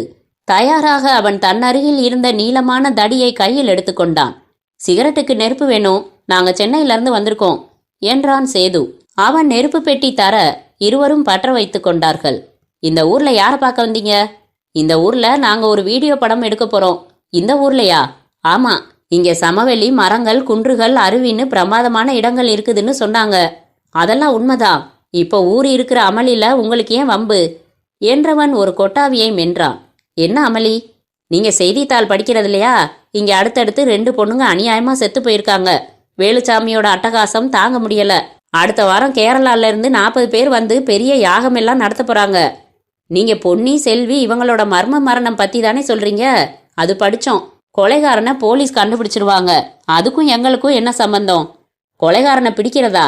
ஏங்க, பேயை பிடிச்சு இன்னொரு வாட்டி தூக்குல போடுவாங்களா? நல்லா இருக்குதுங்க கதை. வேலுச்சாமியை கோவப்படுத்தினா இன்னும் சாவுகள் விழும். அது யாருங்க வேலுச்சாமி? அவன் தானே இப்ப முண்டச்சி கோவில்ல உட்காந்துக்கிட்டு பொண்ணுங்களை பழி வாங்கிட்டு இருக்கான். முண்டச்சி கோவிலை பத்தி படிச்சோங்க. வேலுச்சாமி பத்தி விவரம் எதுவும் புரியலங்க. கொஞ்சம் தெளிவா சொல்லுங்களேன். தெளிவா சொல்றதுக்கு என்ன இருக்கு? வேலுச்சாமி அந்த முண்டச்சி கோவிலோட பூசாரி பரம்பரையில வந்தவனுங்க. பல தலைமுறையா கோவிலுக்கு யாரும் போறதில்ல. வேலுச்சாமிக்கு கோவிலை சரி செஞ்சு ஒரு வேளையாவது பூஜை நடத்தி மக்களை மறுபடி அந்த கோவிலுக்கு வந்து வழிபட வைக்கணும்னு ஆசைங்க. அதுக்காக ஊர் பெரியவங்களா பார்த்தான், அறநிலையத்துறை அதிகாரிகளா பார்த்தான், பணம் வசூல் செய்ய முயற்சி செஞ்சான். யாரும் அவனை ஆதரிக்கல. சிதிலமாகி போய் வழக்கமே ஒழிஞ்சு போன கோவிலை பத்தி யாருக்கும் அக்கறை ஏற்படல. அதனால அவன் வெறுத்து போயிட்டான். இந்த ஊரையும் மக்களையும் சதா திட்டிக்கிட்டே இருப்பான். தானா பேசிக்குவான். சின்ன குழந்தைகளை மிரட்டி அழைச்சிக்கிட்டு போய் அந்த கோவில்ல சாமி கும்பிட சொல்லுவான். கொஞ்சம் புத்தி கலங்கி போச்சு. அந்த வேலுச்சாமிய பஞ்சாயத்துல ஊரை விட்டு போக சொன்னாங்க. அன்னைக்கு ராத்திரி அவன் முண்டச்சி கோயில்ல இருக்கிற சூலாயுதம் எடுத்து வயிற்றுல குத்திக்கிட்டு கோரமா செத்து போயிட்டான். இது நடந்து 3 மாசம் ஆச்சு. அந்த வேலுசாமி தான் இப்ப ஆவியா அந்த கோவில்ல உட்கார்ந்துருக்கான். இந்த ஊரை பழி வாங்கிட்டு இருக்கான். இந்த சாமியை யாரும் கும்பிடலையேங்கிற நிராசையில உள்ள அவன் ஆத்மா செய்யற சேட்டைங்க தான் இது. அப்படிங்களா? சரி, அந்த கோயில் எங்க இருக்கு? நேரா போய் வலது பக்கம் திரும்பி போனா தங்க அருவி வரும். அங்க ஓடை தண்ணிய கடந்து அந்த பக்கம் போனா முண்டச்சி கோவில் இருக்கு. தப்பி தவறி கூட இந்த வேலையில போகாதீங்க. ஓடையில தண்ணி எவ்வளவு ஆழம் இருக்கு என்றான் மதி. அது முழங்கால் கூட வராதுங்க. காலையில வேணும்னா போய் பாருங்க. இங்க அகஸ்டின்னு ஒருத்தர் இருக்காரே. ஆமா, சினிமாக்காரங்களுக்கு இடம் காட்டி காசு சம்பாதிக்கிறாரு. நல்ல காசு. மோட்டார் பைக் வாங்கிட்டாரு. அதோ மேட்டு மேல 2 ஓட்டு வீடு தெரியுதா? 2ம் அவர் வீடுதான். 1 வாடகைக்கு விட்டுட்டு 1ல இவரே தங்கி இருக்காரு. ராத்திரில இந்த பக்கத்துல சிறுத்தை நாய்ங்க நடமாடும். ஒரு முழு ஆட்டை அடிச்சு இழுத்துக்கிட்டு போயிடும். அதனால காலையில வந்து யார வேணாலும் பாருங்க. உங்க பேரு? இருளப்பன். இதெல்லாம் நம்ம ஆடுதான். தோல் துணி எல்லாம் வெளிநாட்டுக்காரங்களுக்கு நிறைய அனுப்புறதால நல்ல விலை கொடுத்து வாங்கிக்கிறாங்க. முயலுக்கு கூட நல்ல விலை கிடைக்குதுங்க. சரி, நாங்க வரோம். இருவரும் திரும்ப நடக்கும்போது, இவர் சொல்ற மாதிரி காலையில வந்து பார்க்கலாமா என்றான் சேது. போச்சுடா, நீயும் பயந்துட்டியா? கார்ல இருக்கிற பொண்ணுங்களுக்கு சொல்லி பயமுறுத்தி விட்டுறாத. நம்ம கிட்ட கத்தி, துப்பாக்கி, டார்ச் விளக்கு எல்லாம் இருக்கு. பயப்படாம வா. அந்த கோயிலுக்கு போய் வேலுச்சாமி இருந்தா ஒரு ஹலோ சொல்லிட்டு போயிடலாம். காலையில அகஸ்டினை பார்க்கலாம் என்றான் மதி. காரில் சொன்ன வழியில் வந்து ஓடையின் விளிம்பு அருகில் நிறுத்தி இறங்கினார்கள். தூரத்தில் மடார் என்று அருவி விழுந்து சிதறிக் கொண்டிருக்கும் சத்தம் பிரதேசத்தின் அமைதியை அரைந்து விரட்டி கொண்டிருந்தது. அதில் ஓடையின் சலசலப்பு காணாமல் போய்விட்டது. உயர உயர மரங்கள், தைல வாசனை, பனிப்புகை மூட்டம், ஓடைக்கு அந்த பக்கம் அங்கங்கே இடிந்து கிடந்த கோவில் ஒரு குழப்பமாக தெரிந்தது. நான் கார்லயே இருக்கேன் என்று விட்டாள் வீணா. சேதுவும் மதியும் பேண்டை சுருட்டி விட்டு கொண்டார்கள். ஆர்த்தி மிடி உடை அணிந்திருந்ததால் பிரச்சனை இல்லை. மூவரும் கைகளை கோர்த்து கொண்டு ஓடை நீரில் கால்களை வைத்தார்கள். சில்லென்ற குளிர்ச்சி உச்சந்தலையை தாக்கியது. மெதுமெதுவாக கால்களை ஊன்றி நடந்து ஓடையை கடந்து இந்த பக்கம் கரையேறியதுமே விடவிடவென்று கால்கள் ஆடின. கூரை இல்லாத 3 புற சுவர்களும் பெரிய அளவில் இடிந்து போயிருந்த அந்த கோவிலின் தலையில்லாத 15 அடி சிலை அந்த நில ஒளியில் பார்ப்பதற்கே பயங்கரமாகத்தான் தெரிந்தது. அருவியின் சத்தம் தவிர வேறு ஒலிகளே இல்லை. அந்த இரவு நேரத்தில் அருவியின் ஓசையிலேயே ஒரு பயமுறுத்தல் இருந்தது. மெதுவாக அந்த சிலை நோக்கி நடந்தார்கள். ஏய், கொஞ்சம் இரு என்ற சேது நன்றாக மூக்கை உறிஞ்சி காற்றில் எதையோ வாசனை பிடித்தான். என்ன சேது, இங்கே யாரோ இருக்காங்க மதி, சுருட்டு பிடிக்கிறாங்க. சுருட்டு வாசனை உனக்கு தெரியல? அவன் சொன்ன பிறகு ஆழமாக மூச்சை இழுத்து பார்த்த மதி, ஆமா, சுருட்டு வாசனை தான். சத்தம் போடாத, பேசாத. சிலையோட பின்பக்க சுவருக்கு பக்கத்துல இருந்து வர்ற மாதிரி இருக்கு. டார்ச் அணைச்சிடலாம். மெதுவா அந்த பக்கம் போய் பார்க்கலாம். மூவரும் ஓசைப்படாமல் இடிந்த சுவர்களை சுற்றி கொண்டு நடக்க சுருட்டு வாசனை அதிகரித்தது. பின்புறம் நிறைய மரங்கள் அடர்ந்து காடு போல தெரிய இப்போது அந்த பகுதிக்குள் சரசரவென்று காய்ந்த சருகுகள் மிதிப்படுகிற சத்தம் கேட்டது. யாரோ ஓடி வராங்க என்றாள் ஆர்த்தி. இல்ல, ஓடி போறாங்க. சத்தம் தேஞ்சிடுச்சு பாரு. மேலும் ஒரு அடி எடுத்து வைத்த ஆர்த்தி ஆ என்று கத்தினாள், எதையோ மிதித்து கொண்டு. சேது உடனே டார்ச் விளக்கை போட்டு அவள் கால் பக்கம் செலுத்த அவள் உயர்த்திய காலை தேய்த்து விட்டு கொண்டிருக்க அவள் கால் மிதித்த இடத்தில் நெருப்பு முனையுடன் புகைவிட்டு கொண்டிருந்தது அந்த சுருட்டு. அதை கையில் எடுத்து பார்த்தான் சேது. சேது, இப்ப இந்த மரப்பகுதிக்குள்ள ஓடி போனவன் தான் இங்க உட்காந்து சுருட்டு பிடிச்சுக்கிட்டு இருந்திருக்கணும். நாம வரதை பார்த்துட்டு ஓடி இருக்கான். இந்த நேரத்துல தனியா ஒருத்தன் எதுக்கு இங்க உட்காந்து சுருட்டு பிடிச்சுக்கிட்டு இருக்கணும்? எதுக்கு நம்மளை பார்த்துட்டு இப்படி ஓடி ஒளியணும்? இதுல இருந்தே புரியலையா? இங்க ஆவியும் கிடையாது, ஒண்ணும் கிடையாது. அந்த பேர்ல எவனோ ஏமாத்திக்கிட்டு இருக்கான். இப்போ ஓடினவன் கூட கொலைகாரனா இருக்கலாம். சரி, நாம திரும்பி போகலாம். காலையில வரலாம். சேது அந்த சுருட்டை சுவரில் தேய்த்து அணைத்து விட்டு ஒரு காகிதத்தில் சுற்றி கொண்டு புறப்பட்டான். மறுபடி அவர்கள் நீரில் நடந்து இந்த பக்கம் வந்தபோது காருக்கு வெளியே பதட்டத்தோடு நின்றிருந்தாள் வீணா. வந்துட்டீங்களா? ரொம்ப பயந்துட்டேன், இதோ பாருங்க என்று காரின் பின்புறம் காட்டினாள். அந்த கண்ணாடி சூரிய கதிர்களை வரைவோமே அப்படி எல்லா திசைகளிலும் விரிசல் கோடு போட்டிருந்தது. என்ன இது வீணா? நீங்க அந்த பக்கம் போன கொஞ்ச நேரத்துல எங்கிருந்தோ ஒரு கல்லோ எதுவோ வந்து காரோட பின்புறம் மோதிச்சு. நான் பயந்து போய் வெளியில வந்து பார்த்தா கண்ணாடி விரிசல் விட்டுருந்துச்சு. கூப்பிட்டு பார்த்தேன், உங்களுக்கு கேட்கல என்றால் படபடக்கும் இதயத்துடன். அங்கேயும் வினோதமான ஒரு சம்பவம் நடந்துச்சு. வா, கார்ல போறப்ப சொல்றேன் என்றான் மதி. காரில் அவர்கள் விருந்தினர் விடுதி திரும்பும் வரை சுருட்டுக்காரன் ஓடியதை விவரித்தான் சேது. நாம இறங்கி இருக்கிறது விபரீதமான வேலை. இது வேணான்னு எனக்கு படுது. பேசாம ஊருக்கு போயிடலாம் என்றாள் வீணா. எனக்கு பயமில்ல, ஆர்வமாதான் இருக்கு. கடைசி வரைக்கும் பார்க்காம போகக்கூடாது என்றான் மதி. தைரியமா இரு வீணா, எனக்கும் இது மனித வேலையாத்தான் தெரியுது. ஆனாலும் வீணாவின் உடல் குளிர் காரணம் இல்லாமல் பயத்தால் நடுங்கிக் கொண்டிருந்தது. அத்தியாயம் 7. அகஸ்டினை சந்திக்க மறுநாள் காலையில் 9 மணிக்கு சரிவு தோட்டம் வந்தபோதுதான் ஊரில் அழகு முழுவதையும் ரசிக்க முடிந்தது. பச்சை வர்ணத்திலேயே இத்தனை பிரிவுகளா என்று வியக்கும் வண்ணம் பிரதேசம் எங்கும் விதவித நிறக்கலவைகளுடன் மரங்களும் செடிகளும், மண் சாலை தவிர வேறு எங்குமே மண்ணை பார்க்க முடியாமல் புற்கள் வளர்ந்து மெத்தை போட்டு வைத்திருந்தன. சூரிய ஒளி ஒரு குன்றின் இடுக்கில் இருந்து கசிந்து வந்தது. இரவில் பயங்கரமாக தெரிந்த ஊர் இப்போது பசுமை சொட்டும் ரசனைக்குரிய பிரதேசமாக தெரிந்தது. இவர்கள் போன போது அகஸ்டின் இருந்தார். தலை சீவி கொண்டிருந்தார். சற்று குள்ளமாக குண்டாக இருந்தார். கண்ணாடி அணிந்திருந்தார். சென்னையிலிருந்து வீடியோ படம் எடுக்க வந்திருப்பதாக அறிமுகப்படுத்தி கொண்டதும் அவர் பிரகாசமாகி தன் மனைவியை அழைத்து சூடாக டீ தயாரிக்க சொன்னார். என் விலாசம் எப்படி தெரிஞ்சது என்றார். ஊட்டி வந்ததும் கேட்டோம். நீங்க தான் இந்த பகுதிகளில் நல்ல இட அமைப்புகளை காட்டுவீங்கன்னு 4-5 பேர் சொன்னாங்க. நேத்து ராத்திரியே வந்தோம். ஒரே இருட்டா இருந்ததால உங்க வீட்டை கண்டுபிடிக்க முடியாம பக்கத்துல இருக்கிற தங்க அருவி மட்டும் பார்த்துட்டு திரும்பிட்டோம் என்றான் சேது. ராத்திரியெல்லாம் இந்த ஊருக்கு வர்றது நல்லதில்ல. அதுலயும் பொண்ணுங்களோட வந்திருக்கீங்க. ஊர் நிலவரம் சரியில்லை, கேள்விப்பட்டிருப்பீங்களே. செய்திகள் படிச்சோம், கேள்வியும் பட்டோம். ஆனா இதெல்லாம் எவனோ ஒரு சாமர்த்தியசாலி ஊரை ஏமாத்திட்டு இருக்கிற செயலாத்தான் நாங்க நினைக்கிறோம். அகஸ்டின் முகம் சுருங்கி போனார். தனது முன் வழுக்கையை தடவி கொண்டார். கண்ணாடி கழற்றி கையில் வைத்து கொண்டார். அந்த மாதிரி பேசாதீங்க. நான் இங்கேயே இருக்கிறவன். அந்த பொன்னி செல்வி 2 பேரோடையும் பழகினவன். தங்கமான பொண்ணுங்க. அவங்க யாருக்கும் எந்த துரோகமும் செய்யல. ஒரு அரக்கனுக்கு கூட இப்படி ஈவு இரக்கம் இல்லாம அவங்கள கொலை செய்ய மனசு வராது. நிச்சயமா இதெல்லாம் அல்ப ஆயுசுல செத்து ஆவியா அலையிற பூசாரி வேலுச்சாமியோட வேலைதான் என்றார். மதி சன்னமாக சிரித்தான். நேத்து நாங்க ஓடைய தாண்டி அந்த பக்கம் வேலுச்சாமி இருக்கிறதா சொல்ற முண்டச்சி கோவிலுக்கு போனோம். ஐயோ, ராத்திரி நேரத்திலையா? ஆமா, சிலைக்கு பின்புற சுற்றுச்சுவருக்கு அந்த பக்கத்துல இருந்து ஒரு ஆள் வேகமா காட்டுப்பகுதிக்குள்ள ஓடினான். அவன் இருந்த இடத்துல ஒரு சுருட்டு புகஞ்சுகிட்டு இருந்தது. ஜீசஸ், நீங்க பார்த்தது வேலுச்சாமிய தான். அவன் சுருட்டு பிடிக்கிறவன் தான் என்றார் அகஸ்டின். வேலுச்சாமி உயிரோட இருந்தப்போ சுருட்டு பிடிச்சிருக்கலாம். ஆவியான பிறகும் உண்மையான சுருட்டை பத்த வச்சு குப்பு குப்புன்னு புகை விட்டுட்டு இருப்பானா? ஆவி சுருட்டு பிடிக்குமா? பிடிக்கும். உங்களுக்கு இதை பத்தி எல்லாம் தெரியல. நீங்க கோவில் பக்கம் வந்ததால உங்களை பயமுறுத்துறதுக்காக இப்படி ஒரு போக்கு காமிச்சிருக்கான் வேலுச்சாமி. எங்களை பயமுறுத்தணும்னா நின்னு எங்களோட மோதணும், இல்ல எங்களை ரகசியமா தாக்கணும். அதை விட்டுட்டு திருடன் மாதிரி ஓடுமா ஆவி? அதான் கார் கண்ணாடியை தாக்கிச்சே என்றாள் வீணா. நீ சும்மா இரு என்றான் மதி. நீங்க எல்லாம் வாலிபம் முறுக்குல இருக்கீங்க. பட்டணத்திலேயே பிறந்து வளர்ந்துட்டீங்க. அதனால இந்த மாதிரியான விஷயங்களை நீங்க நம்ப மாட்டீங்க. பரவாயில்ல, விடுங்க. நமக்கு எதுக்கு அதெல்லாம்? உங்களுக்கு படம் எடுக்க நான் என்ன வசதி செய்யணும் என்றார். எல்லோருக்கும் டீ கொண்டு வந்து கொடுத்தார் அவர் மனைவி. அதை பருகியபடி சேது, நீங்க இடம் எதுவும் காட்ட தேவையில்லை. எங்களுக்கு அருவியோட இருக்கிற இந்த சரிவு தோட்டமே ரொம்ப பிடிச்சிருக்கு. இங்கேயே நாங்க படப்பிடிப்பை நடத்திக்கிறோம். போயிட்டு போயிட்டு வர்றதுக்கு பதிலா இங்கேயே தங்கிக்க விரும்புறோம். அதுக்கு ஏற்பாடு செய்ய முடியுமா? செஞ்சிடலாமே. பக்கத்து வீடு என்னோடதுதான்.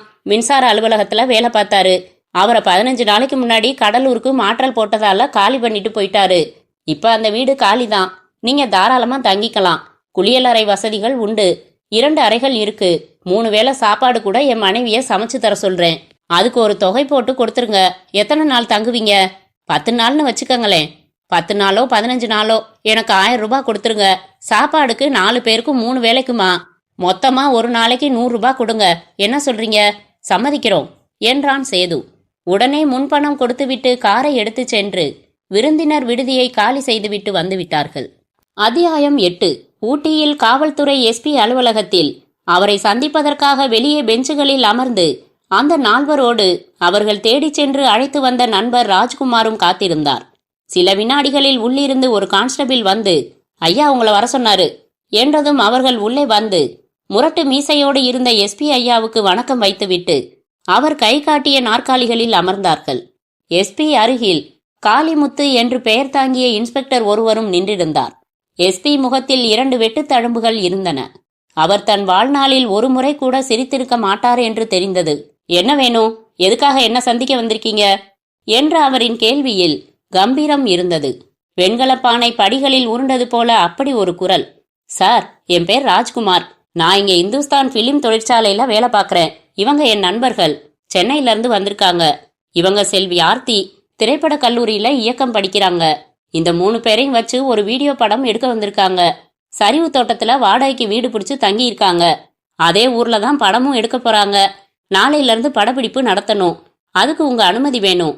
நகராட்சி அலுவலகத்துல பேசி அனுமதி வாங்கிட்டாங்க என்று சேதுவும் மதியும் சொல்லிக் கொடுத்தபடி சொன்னார் ராஜ்குமார். எஸ்பி அவர்களை அளவெடுப்பது போல பார்த்தார். எடுக்க போற படத்தோட கதை குறிப்பு இருக்கா என்றார். தான் வைத்திருந்த கோப்பை நீட்டினாள் ஆர்த்தி. வாங்கி புரட்டி பார்த்தார். சில இடங்களில் மட்டும் படித்தார். திருப்பி கொடுத்தார். எங்களோட பாதுகாப்பு வேணுமா? சின்ன ஊர் தான், அதிக கூட்டம் வராதுன்னு நினைக்கிறோம். எங்களுக்கு ரொம்ப தொந்தரவா இருந்தா உங்க உதவிய மறுபடி கேட்கிறோம். இப்ப தேவையில்லை என்றான் சேது. அப்புறம் சார், நாங்க நேற்று இரவு சரிவு தோட்டம் போனப்போ சில அனுபவங்கள் ஏற்பட்டது. இந்த மர்ம மரணங்கள் பத்தி முழுக்க படிச்சிருக்கோம். அதனால எங்க அனுபவங்களை சொன்னா உங்களுக்கு உதவியா இருக்கும்னு நினைக்கிறோம் என்றான் மதி. சொல்லுங்க.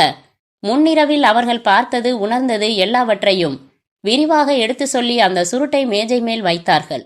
உன்னிப்பாக கேட்ட எஸ்பியும் இன்ஸ்பெக்டரும் வெளியே வந்து நின்றிருந்த அவர்களின் காருடைய கண்ணாடி விரிசலையும் பார்வையிட்டு விட்டு மீண்டும் உள்ளே வந்தார்கள்.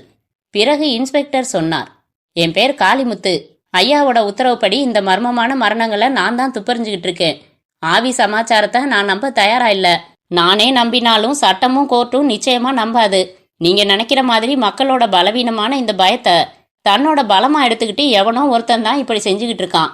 அவனை பிடிக்கிறதுக்கு பல வழிகள்ல முயற்சி பண்ணிட்டு இருக்கோம். விரைவில் பிடிச்சிடுவோம். நீங்க சொன்ன தகவல்களுக்கு நன்றி என்றார். சம்பந்தமே இல்லாம இப்படி கன்னி பெண்களை ஒருத்தன் கொலை செய்ய என்ன காரணம் இருக்க முடியும்னு நீங்க யூகிக்கிறீங்க சார்? அது இன்னும் விளங்காத விஷயமாவே தான் இருக்கு. விரைவில் எல்லாம் தெளிவாகிடும். தேவைப்பட்டா நான் உங்களை பிறகு சந்திக்கிறேன். விடை பெற்று வெளியே வந்தார்கள். அத்தியாயம் 9. ராஜ்குமாரை அவரது தொழிற்சாலையில் விட்டுவிட்டு சென்னையில் பத்திரிகை ஆசிரியருடன் தொலைபேசியில் தொடர்பு கொண்டு சுருக்கமாக பேசிவிட்டு சரிவு தோட்டம் திரும்பிய போது இரவு மணி 7 ஆகிவிட்டது. இன்னைக்கு ராத்திரி நாம 2 பேர் மட்டும் அந்த கோவிலுக்கு போய் பார்க்கலாமா என்றான் மதி. சரி, ஆனா அகஸ்டினுக்கோ அவர் மனைவிக்கோ தெரிய வேணாம். சாப்பிட்டுட்டு நாம படுத்துட்டதா அவங்கள நம்ப வச்சுட்டு அப்புறம் 9 மணிக்கு மேல போகலாம் என்றான் சேது. நானும் வரேன் என்றாள் ஆர்த்தி. வேணா ஆர்த்தி, வீணா பாவம் ரொம்ப பயந்திருக்கா. அவளுக்கு துணையாரு, நாங்க மட்டும் போயிட்டு வரோம் என்று அவளை சமாதானப்படுத்தினான் சேது. பேசிக்கொண்டபடி கத்தி மற்றும் துப்பாக்கியுடன் இரவு 9 மணிக்கு நடமாட்டமே இல்லாத அந்த பாதையில் அருவி நோக்கி 2 பேரும் நடக்கத் தொடங்கினார்கள். ஒரு முறை வந்திருந்ததால் இப்போது பாதை ஏதோ ரொம்பவும் பழகியதைப் போல இருந்தது. ஓடையில் உடைகளை சுருட்டிவிட்டு நடந்து கடந்து வந்தார்கள். அந்த கோவிலுக்கு வந்து முதல் காரியமாக சுற்றுச்சுவரின் பின்புறம் வந்து பார்த்தார்கள். அங்கு யாரும் இல்லை. காற்றில் சுருட்டு வாசனை எதுவும் இல்லை. சற்று நேரம் அந்த சிலை அருகிலேயே நின்றிருந்தார்கள். சேது, நேத்து அவன் ஓடின அந்த காட்டுப்பகுதிக்குள்ள கொஞ்ச தூரம் போய் பார்த்தா என்ன? அங்கே ஏதாச்சும் குடிசை இருக்கலாம், யாராவது இருக்கலாம். அதெல்லாம் நிச்சயம் போலீஸ்காரங்க போய் பார்த்திருப்பாங்க மதி. சிறுத்தை நாய்கள் வேற இந்த பிரதேசத்துல இருக்கிறதா சொல்றாங்க. கரடி கூட சமயத்துல வரும்னு ராஜ்குமார் சொன்னாரு. வேணாம், இன்னும் கொஞ்ச நேரம் இங்கேயே இருக்கலாம். யாராச்சும் நடமாடுறாங்களான்னு பாப்போம். இல்லன்னா போயிடலாம். அந்த பொன்னி செல்வி சம்பந்தப்பட்ட யாரையாச்சும் நாளைக்கு பார்க்கலாம். சரி, பொன்னியோட அப்பாவை பார்த்து விசாரிப்போம். செல்விக்கு வேலை கொடுத்தா ஆரம்ப பள்ளி தலைமை ஆசிரியரை பார்த்து பேசலாம். ஆனா போலீஸ் கேட்காத எதை நாம கேட்டுட போறோம்? அவங்க கிட்ட சொல்லாத எதை சொல்லிட போறாங்க நம்ம கிட்ட? அப்படி சொல்ல முடியாது. பல சமயம் போலீஸ் கிட்ட சொல்லாதத மத்தவங்க கிட்ட இயல்பா பகிர்ந்துக்குவாங்க என்றான் சேது. அவர்கள் இருவரும் சன்ன குரல்களில் பேசிக் கொண்டிருக்கும் போது திடீரென்று ஒரு விசும்பல் ஒலி கேட்டது. இருவரும் பேச்சை நிறுத்தினார்கள். அந்த விசும்பல் இப்போது தெளிவாக கேட்டது. நிச்சயமாக அது விசும்பல்தான். ஒரு ஆணின் மெலிதான விசும்பல். விசும்பல் தூரத்தில் ஓடை அருகிலிருந்து வருவது போல் இருந்தது. கிட்ட போய் பார்க்கலாமா? யாரோ அழறாங்க என்றான் மதி. சரி என்ற சேதுவின் விரல்கள் லேசாக நடுங்க கைகளை பேண்ட் பாக்கெட்டுகளுக்குள் செலுத்தி கொண்டான். இருவரும் ஒளி வந்த திசை நோக்கி மெதுவாக நடந்தனர். சில நிமிடங்களில் அந்த ஓடை அருகே ஒரு பாறை மேல் அமர்ந்த இருட்டு உருவம் தன் முழங்கால்களில் முகம் புதைத்து அழுவதை பார்க்க முடிந்தது. மதி டார்ச் வெளிச்சத்தை உயிர்ப்பித்து அந்த உருவத்தின் மேல் அடித்து, ஏய் யாரது என்று அதட்டவும் செய்தான். அந்த உருவம் ஒரு திடுக்கிடலுடன் திரும்பி பார்த்தது. விசும்பல் உடனடியாக நின்றது. சட்டென்று ஓடையில் குதித்து சலக் சலக் என்று தண்ணீர் சிதற ஓடத் தொடங்கியது. இவனை விடுறதா அல்ல, இதை பிடி சேது என்று டார்ச் விளக்கை சேதுவின் கையில் ஒப்படைத்த மதி வேகமாக அவனை துரத்தி கொண்டு தண்ணீரில் இறங்கினான். ஓடுகின்ற தண்ணீரின் வேகத்தை தாண்டி ஓடுவது சற்று சிரமமாக இருந்தது. ஆனால் சற்று தள்ளி ஓடிய அந்த கருப்பு உருவத்தை பிடித்து விடுகிற வேகம் தூண்ட அதிவேகம் காட்டினான் மதி. அந்த உருவம் அந்த பக்கம் கரையேறிய சமயம் அது கால் வைத்த சிறு பாறையில் படிந்திருந்த பாசி வழுக்கி விட்டுவிட தொபேல் என்று தண்ணீரில் விழுந்து சமாளித்து எழுந்தபோது மதி நெருங்கி அவன் தலைமுடியை கொத்தாக பிடித்து நிறுத்தினான். பின்னாலேயே வந்து சேர்ந்த சேது டார்ச்சை அவன் முகத்தில் அடிக்க அவன் முகம் மிகவும் கருப்பாக இருந்தது. பரட்டை தலை, கழுத்தில் மிருகங்களின் வெள்ளை பற்களில் ஓட்டை போட்டு கருப்பு கயிறில் கோர்த்து நகை போல அணிந்திருந்தான். மான் தோலில் ஒரு ஆடையை இடுப்பில் கட்டியிருந்தான். புஜத்திலும் கைகளிலும் தாமிரத்தால் ஆன வளையங்கள். ஒரு குட்டி வளையம் அவன் மூக்கிலும் இருந்தது. பார்த்ததுமே அவன் ஒரு நாகரிகத்திற்கு வராத மலைஜாதிக்காரன் என்பது தெரிந்தது. யாரா நீ? எதுக்கு அழுதுகிட்டு இருந்த? எதுக்கு எங்களை பார்த்து ஓடின? சொல்லு. சொல்லலனா இதோ பாத்தியா துப்பாக்கி, சுட்டுடுவேன் என்றான் மதி. அவன் திரு திருவென்று விழித்தான். துப்பாக்கியை பார்த்ததும் திடுக்கிட்டான். எச்சில் விழுங்கினான். நீங்க போலீஸ்காரங்களா என்றான். இல்ல, சும்மா உலாத்துறதுக்காக வந்தவங்க. அப்படின்னா சொல்றேன், என் பேரு மாசானம். இங்கிருந்து இன்னும் சரிவா கீழே போனா எங்க கூட்டம் இருக்குதுங்க. உங்க கூட்டம்னா? நாங்க குத்போ இனமுங்க, குறும்பாவுல ஒரு பிரிவுங்க. 10-15 குடும்பம் இருக்கோங்க. தேனோடைன்னு அந்த இடத்துக்கு பேருங்க. எங்களுக்கு அங்க தேன் எடுக்கிறது தான் தொழிலுங்க. தேன் எடுத்து ஊருக்குள்ளார கொண்டாந்து வித்துட்டு போவாங்க. அப்படி ஒரு தடவை வந்தப்போதான் தைல இலை பொறுக்கிட்டு இருந்த பொன்னியோட பழக்கம் ஏற்பட்டுச்சுங்க. தேன் கேட்டுது, கொடுத்தேன். என் தங்கச்சிக்காக வாங்கி வச்ச வளையலு கொடுத்தேன். 2-3 தடவை பார்த்து பழகினதுல ரொம்ப பிரியம் ஏற்பட்டு போச்சுங்க. அப்புறம் திடீர்னு என் பொன்னிய எவனோ கொன்னு போட்டானுங்க. யாருன்னு தெரியல. ஆவி செய்யற அட்டகாசம்னு புரளி வேற கிளப்பி விட்டுட்டானுங்க. பொன்னிய தவிர செல்விங்கிற டீச்சர் அம்மாவையும் இதே கோவில்ல வச்சு கொன்னுட்டான் அந்த பாவி. யார் கொன்னது அது தெரியலங்க. ஆனா அவன் எப்படியும் இன்னொரு கொலை பண்றதுக்கு இதே இடத்துக்கு வருவானுங்க. அப்போ அவனை தீர்த்திடணும்னு தினைக்கும் நான் இங்க வந்து காத்துக்கிட்டு இருக்கேனுங்க. நேத்து சிலைக்கு பின்னாடி சுருட்டு பிடிச்சுக்கிட்டு நீ தான் காத்திருந்தியா? ஆமாங்க, நீங்க பேசிக்கிட்டு வந்தீங்க, ஓடி போயிட்டேங்க. நீ பொன்னியோட பழகினது அவங்க அப்பாவுக்கு தெரியுமா? தெரியாதுங்க. எனக்கு உன் மேல சந்தேகமா இருக்கு. எங்களோட வா, கார் இருக்கு, அதுல போய்கிட்டே பேசலாம். இன்னும் விசாரிக்கணும். என் மேல என்னங்க சந்தேகம்? நீ வாயேன். 2 பேரும் மாசாணத்தின் கைகளை ஆளுக்கொரு பக்கம் நின்று பிடித்தபடி தாங்கள் தங்கியுள்ள இடத்தை நோக்கி நடத்தினார்கள். ஒரு சுருட்டு பத்த வச்சுக்கட்டுங்களா என்றான் அவன். பத்த வச்சுக்க. அவன் கைகள் விடுவிக்கப்பட்ட அடுத்த வினாடி தாக்கினதை இருவரும் எதிர்பார்க்கவில்லை. அவன் கைகள் துப்பாக்கியையும் டார்ச் விளக்கையும் ஒரே நேரத்தில் தட்டிவிட்டன. விளக்கு உடைந்து உருண்டது. தபதபவென்று ஏதோ ஒரு திசையில் ஓடினான். ஏய் மாசானம், நில்லு நில்லு என்று இருவரும் கத்தினார்கள். அவன் ஓடின திசை கூட புரியவில்லை. தீப்பெட்டி எடுத்து வெளிச்சமாக்கி தேடி துப்பாக்கியை எடுத்துக்கொண்டு அவர்கள் நிமிர்ந்த போது பிரதேசமே மீண்டும் அமைதிக்கு திரும்பி இருந்தது. அருவியின் சத்தம் மட்டும் கேட்டுக்கொண்டிருந்தது. அத்தியாயம் 10. புல்வெளி பிரதேசத்தில் நல்ல வெளிச்சத்தில் மதியும் வீணாவும் ஒருவர் மீது ஒருவர் சாய்ந்து அமர்ந்திருக்க வீடியோ கேமரா வழியாக அவர்களை பார்த்தால் ஆர்த்தி. அவர்கள் பேச வேண்டிய வசனங்கள் உள்ள நோட்டை பிடித்திருந்த சேது அவர்களுக்கு அதை சொல்லிக் கொடுத்தான். சரிவு தோட்டத்தைச் சேர்ந்த 10-20 பேர் ஓரமாக நின்று படப்பிடிப்பை வேடிக்கை பார்த்து கொண்டிருந்தார்கள். மோட்டார் பைக்கில் அங்கு வந்து சேர்ந்தார் இன்ஸ்பெக்டர் காளிமுத்து. வாங்க சார் என்றான் சேது. நீங்க தொலைபேசியில தகவல் சொன்னதும் 5 பேரோட நானும் போனேன். தேனோடைன்னு ஒரு ஊர் இருக்கிறது உண்மை. அங்க குத்ரூபா இனத்தை சேர்ந்தவங்க இருக்கிறதும் உண்மை. அவங்களுக்கு தேன் எடுத்து விற்கிறது தான் தொழில், அதுவும் உண்மை.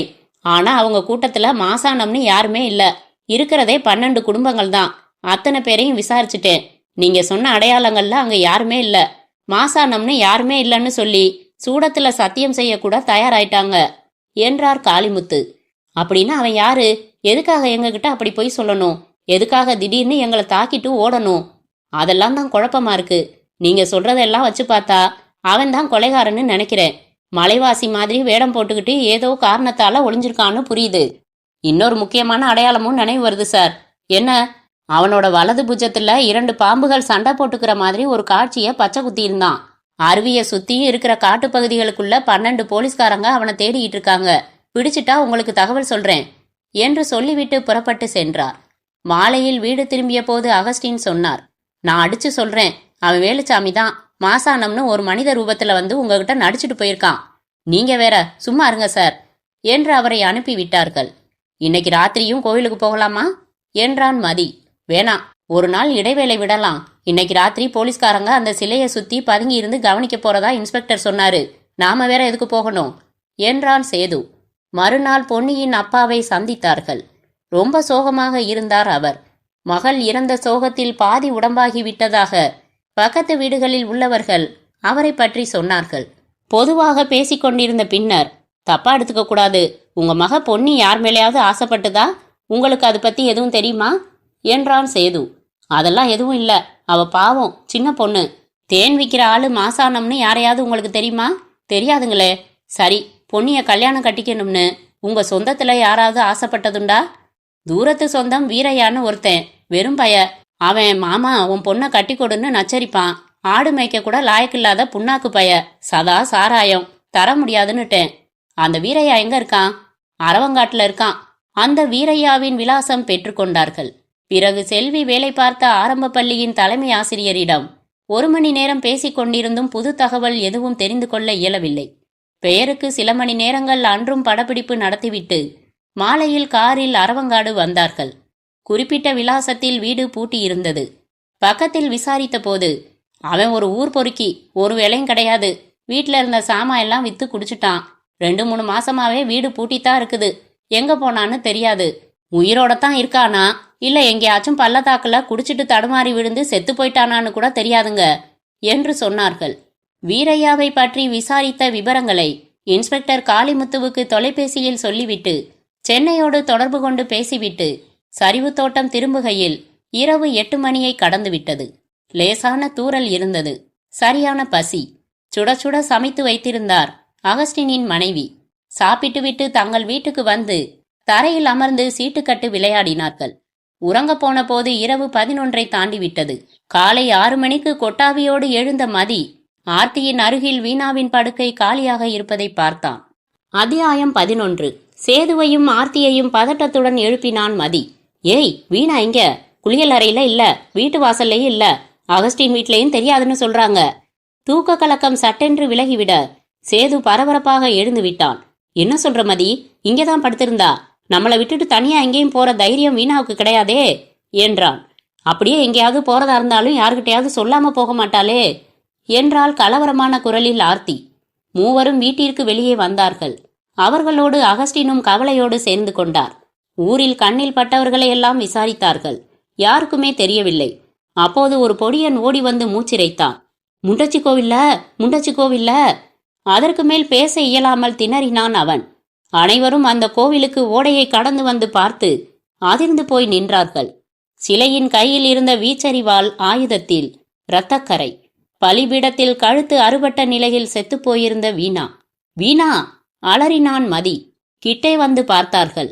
முண்டச்சிக்கு திருவிழா எடுக்கவில்லை என்றால் உயிர்கள் தொடர்ந்து விழும் வேலுச்சாமி என்று பலிபீடத்தின் பக்கப்பகுதியில் ரத்தம் தொட்டு தொட்டு கோணல் மாணலாக எழுதப்பட்டிருந்தது. தகவல் தெரிவிக்கப்பட்டதும் இன்ஸ்பெக்டர் காளிமுத்து விரைந்து வந்து சேர்ந்தார். ஐயோ, என் வீணா சார், பாருங்க சார் என்று தன் முகத்தில் அரைந்து கொண்டு அழுதான் மதி. அவனை ஆறுதலாக தன் தோள்களில் சாய்த்து கொண்டான் சேது. அவன் கண்களும் சிவந்து போயிருந்தன. ஆர்த்தி பிரமை பிடித்தவள் போல ஒரு பக்கமாக உட்கார்ந்து விட்டாள். உடல் ஊட்டி மருத்துவமனைக்கு எடுத்து செல்லப்பட்டது. சேலத்தில் இருக்கும் வீணாவின் பெற்றோர்களுக்கு தகவல் சொல்லப்பட்டது. நாய்கள் வந்து பலிபீடத்தில் இருந்து ஓடங்கரை வரை ஓடி படுத்துவிட்டது. பத்திரிகை செய்தியாளர்கள் விரைந்து எஸ்பி அலுவலகத்தில் முற்றுகையிட்டார்கள். சென்னையிலிருந்து விமானம் மூலம் ஆசிரியர் புறப்பட்டு வந்து ஆஸ்பத்திரி வராந்தாவில் நிலை குத்தின பார்வையோடு இருந்த மதிக்கு ஆறுதல் சொன்னார். போதும் உங்க ஆராய்ச்சி, எல்லாரும் புறப்பட்டுருங்க. இனிமேயும் இங்க விபரீதங்களை சந்திக்க வேணாம், என்னமோ நடந்துட்டு போகுது என்றார். இல்ல என்று கத்தினான் மதி. நீங்க யார் வேணும்னாலும் போங்க, இது ஆவின்னு நம்ப நான் தயாரா இல்ல. வீணாவை கொன்னவனை ஒன்னு போலீஸ் பிடிக்கணும், இல்ல நான் பிடிக்கணும். அது வரைக்கும் இந்த சரிவு தோட்டத்தை விட்டு நான் வரமாட்டேன். எனக்கு என்ன நடந்தாலும் சரி. மதி, உன்னை தனியா விட்டுட்டு நான் மட்டும் போவேன்னு நினைச்சியா? தைரியமாறு. ரொம்ப பயந்த மனசோட பாதி சம்மதத்தோட தான் இங்க வீணா வந்தா. வீணாவுக்கு இப்படி நடந்திருக்க வேண்டியதில்ல என்றான் சேது. நானும் உங்களை விட்டு போறதா இல்ல என்றால் தீர்மானமான குரலில் ஆர்த்தி. காரில் வந்து சேர்ந்தார்கள் வீணாவின் பெற்றோர்கள். அலறி அடித்து கொண்டுதான் இறங்கினார்கள். கல்லூரியில படிச்சுக்கிட்டு இருக்கான்னு நிம்மதியா இருந்தோம். எவனையோ காதலிச்சு அவனோட யாருக்கும் சொல்லாம இங்க வந்து செத்து போகணும்னு அவளுக்கு தலையெழுத்து என்று நெஞ்சில் குத்தி கொண்டார் வீணாவின் அப்பா. அவரிடம் மெதுவாக வந்த மதி, சார், நான் தான் வீணாவை இங்க கூட்டி வந்தேன். எனக்கு நீங்க என்ன தண்டனை கொடுத்தாலும் சரி என்றான் நொந்து போன குரலில். வீணாவின் அம்மா கதறினாள். நீதானா அந்த பாவி? என் பொண்ணை இப்படி சாக கொடுத்துட்டியடா பாவி. அவளுக்கு நாங்க ஒரு கோடீஸ்வரனை மாப்பிள்ளையா பார்த்து வச்சிருந்தோம் தெரியுமா? இப்படி கெடுத்துக்கிட்டு எங்க தலையில கல்ல தூக்கி போட்டுட்டாளே. இன்ஸ்பெக்டர் காளிமுத்து அவர்கள் மூவரையும் சமாதானப்படுத்தி அழைத்து சென்று பிரேத பரிசோதனை செய்து முடிக்கப்பட்ட வீணாவின் உடலை ஒப்படைத்து அனுப்பி வைத்தார். அதன் பிறகு இவர்களிடம் வந்தார். புதிர் இன்னும் அதிகமாயிடுச்சு. முதல் 2 மரணங்கள் எப்படி நடந்திருக்கோ அதே போலத்தான் இந்த மரணமும் நடந்திருக்கு. சிலை ஆயுதத்துல உள்ள ரத்தமும் வீணாவோட ரத்தம் தான். எழுத்துக்கள் எழுதப்பட்டிருக்கிறதும் அவளோட ரத்தத்தால தான். எங்க 3 பேரோட படுத்து தூங்கிட்டு இருந்தவ எப்படி சார் அந்த இடத்துக்கு போனா? எங்களால புரிஞ்சுக்கவே முடியலையே என்றாள் ஆர்த்தி. வீட்டை உள்பக்கம் தாளிட்டுக்கிட்டு படுத்திருக்கீங்க. காலையில எழுந்தப்போ கதவு திறந்திருக்கு. கதவு உடையல. என்ன அர்த்தம்? வீணா தன்னிச்சையா தாள் நீக்கி வெளியே போயிருக்கா. கதவை யாராவது தட்டி கூப்பிட்டுருக்கலாம். எழுந்து போய் திறந்தவள அப்படியே வாயை பொத்தி தூக்கிட்டு போயிருக்கலாம். வாய்ப்பே இல்ல சார் என்றான் சேது. கதவு தட்டுற சத்தம் எங்க யாருக்குமே கேட்கலையா? அவளுக்கு மட்டும் கேட்டிருந்தா கூட எங்க யாரையும் எழுப்பாம போய் கதவை திறக்கிற தைரியம் அவளுக்கு கிடையாது. சுத்த பயந்தாங்கொல்லி. வேற எப்படி நடந்திருக்க முடியும்? அவங்களுக்கு தூக்கத்துல நடக்கிற வியாதி உண்டா? சச்ச, அதெல்லாம் இல்ல. அப்புறம் முண்டச்சி கோவில்ல இந்த தடவை எங்களுக்கு புதுசா ஒரு சின்ன தடயம் கிடைச்சிருக்கு. என்ன சார்? சிலையோட தொடை மேல இருந்து ஒரு சின்ன மஞ்சள் பூ எடுத்தோம். சிலைய சுத்தி உள்ள செடிகள்லையோ மரங்கள்லையோ மஞ்சள் பூ கிடையாது. ஓடைக்கு இந்த பக்கம் கரையோரத்துல தான் அதே மாதிரி மஞ்சள் பூக்கள் பூத்திருக்கிற நிறைய செடிகள் இருக்கு. அப்படின்னா என்ன அர்த்தம்? ஓடைய கடந்து இந்த பக்கம் வர்றப்போ கொலையாளியோட உடம்புல அந்த மஞ்சள் பூக்கள் ஒட்டி இருந்திருக்கணும். கோவில்ல வீணாவை கொலை செஞ்சுட்டு அவளோட ரத்தத்தை சிலையில உள்ள கத்தியில தடவுறதுக்காக சிலை மேல ஏறி இருக்கணும். 15 அடி உயர சிலையோட கையில பிடிச்சிருக்கிற ஆயுதம் மேல ரத்தம் தடவை சிலை மேல கால் வச்சு ஏறித்தான் ஆகணும். அப்படி ஏறினப்போ அவன் உடம்புல ஒட்டி இருந்த மஞ்சள் பூ உதிர்ந்திருக்கணும். இதுல இருந்து ஒரு விஷயம் புரியுது. கொலையாளி ஓடைக்கு இந்த பக்கத்தை சேர்ந்தவன், சரிவு தோட்டத்திலேயே இருக்கிறவன். இப்போ வட்டம் குறுகிடுது, சீக்கிரமா பிடிச்சிடலாம். இன்ஸ்பெக்டர், ஒரே ஒரு வேண்டுகோள் என்றான் மதி. என்ன? நீங்க பிடிச்சதும் உடனே கோர்ட்ல ஒப்படைச்சிடாதீங்க. தயவு செஞ்சு என்கிட்ட காமிங்க. ஆசை தீர 4 அறையாவது அரைஞ்சாதான் எனக்கு ஆத்திரம் ஓரளவுக்காவது தனியும் என்றான் ஆவேசமாக. அத்தியாயம் 12. இரவு 10:30 மணிக்கு தன் வீட்டில் சிகரெட் பிடித்தபடி சிந்தனையோடு அமர்ந்திருந்தார் இன்ஸ்பெக்டர் காளிமுத்து. ஏட்டு ஒருவர் சைக்கிளில் வேகமாக வந்திறங்கி உள்ளே ஓட்டமாக வந்தார். மூச்சிரைத்தார். சார் சார், என்னையா? அரவங்காட்டுல தேடினமே வீரையா, அவன் ஒரு சாராய கடையில முழுக்க ஏத்திக்கிட்டு உருண்டு கிடக்கான். அந்த கடைக்காரங்களை பாத்துக்க சொல்லிட்டு உங்களுக்கு தகவல் சொல்ல ஓடி வந்தேன். குடிச்சிட்டு உருண்டு கிடக்கிறவன்கிட்ட என்னத்தையா விசாரிக்க முடியும்? போன் பண்ணி சொல்றேன். சப் இன்ஸ்பெக்டரை ஜீப் எடுத்துட்டு வர சொல்றேன். அவரோட போய் இடம் காட்டி தூக்கி கொண்டாந்து ஸ்டேஷன் லாக்கப்ல போடுங்க. நான் காலையில வந்து அவனுக்கு போதை தெளிஞ்சதும் விசாரிக்கிறேன் என்று சொல்லி அனுப்பிவிட்டு மீண்டும் சிந்தனையில் ஆழ்ந்தார். அழுது அழுது ஓய்ந்து அந்த களைப்பிலேயே உறங்கி போயிருந்தான் மதி. சேதுவும் ஆர்த்தியும் எதிரெதிரில் அமர்ந்து கொண்டு அவனையே பார்த்தார்கள். அவர்களுக்கு உறக்கம் வரவில்லை. சேது, நடந்ததெனவோ நடந்துடுச்சு. இதெல்லாம் ஆவி வேலையா ஆசாமி வேலையாங்கிற ஆராய்ச்சி ஒரு பக்கம் இருக்கட்டும். காவல்துறையே குழம்பி போயிருக்கு. ஊர் மக்கள் பேதலிச்சு போயிருக்காங்க. பத்திரிகைகள்ல மிகைப்படுத்தி பயமுறுத்தி எழுத ஆரம்பிச்சிட்டாங்க. முடிவு எதுவா இருந்தாலும் இழந்த வீணா மறுபடி கிடைக்க போறதில்ல. எதுக்காக இந்த ஊர்ல இன்னும் நாம தங்கி இருக்கணும்? சேது, என்ன பேசுற ஆர்த்தி? நானும் மதியும் எவ்வளவு உயிருக்குயிரா பழகுறோம்னு உனக்கு தெரியாதா? அவனுக்கு ஏற்பட்டிருக்கிற பாதிப்பு சின்னதா? இந்த நிலைமையில அவனை இங்க அம்போன்னு விட்டுட்டு நாம மட்டும் எப்படி போறது? எந்த கோணத்துல பார்த்தாலும் அது நியாயம் இல்ல. ஐயோ, நான் சொல்லி முடிக்கவே இல்ல. மதிய விட்டுட்டு நாம மட்டும் போகலாம்னு எப்ப சொன்னேன்? அவர் மட்டும் ஏன் இங்க இருக்கணும்? எல்லாரும் போயிடலாம்னு சொன்னேன். அவன் வரமாட்டான். இந்த படுகொலைக்கு காரணமானவனை கண்ணால பார்க்காம அவன் வரவே மாட்டான். எவ்வளவு ஆவேசமா சொன்னான் பாத்தீல்ல? அந்த ஆவேசம் தாங்க பயத்தை தருது. ஒருவேளை காவல்துறையோ இல்ல நீங்களோ அந்த குற்றவாளியை கண்டுபிடிச்சிடுறோம்னு வைங்க, அவருக்கு இருக்கிற ஆவேசத்துக்கும் பழி வாங்குற தீவிரத்துக்கும் அவனை ஏதாச்சும் செஞ்சிடுவார்னு கவலையா இருக்கு. இவரோட வயசையும் திறமையையும் யோசிச்சு பாருங்க. அப்படி ஒரு இக்கட்டான சூழ்நிலையில இவர் கொலை செஞ்சுட்டு ஜெயிலுக்கு போற மாதிரி வந்துட்டா அதுல உங்களுக்கு சம்மதமா?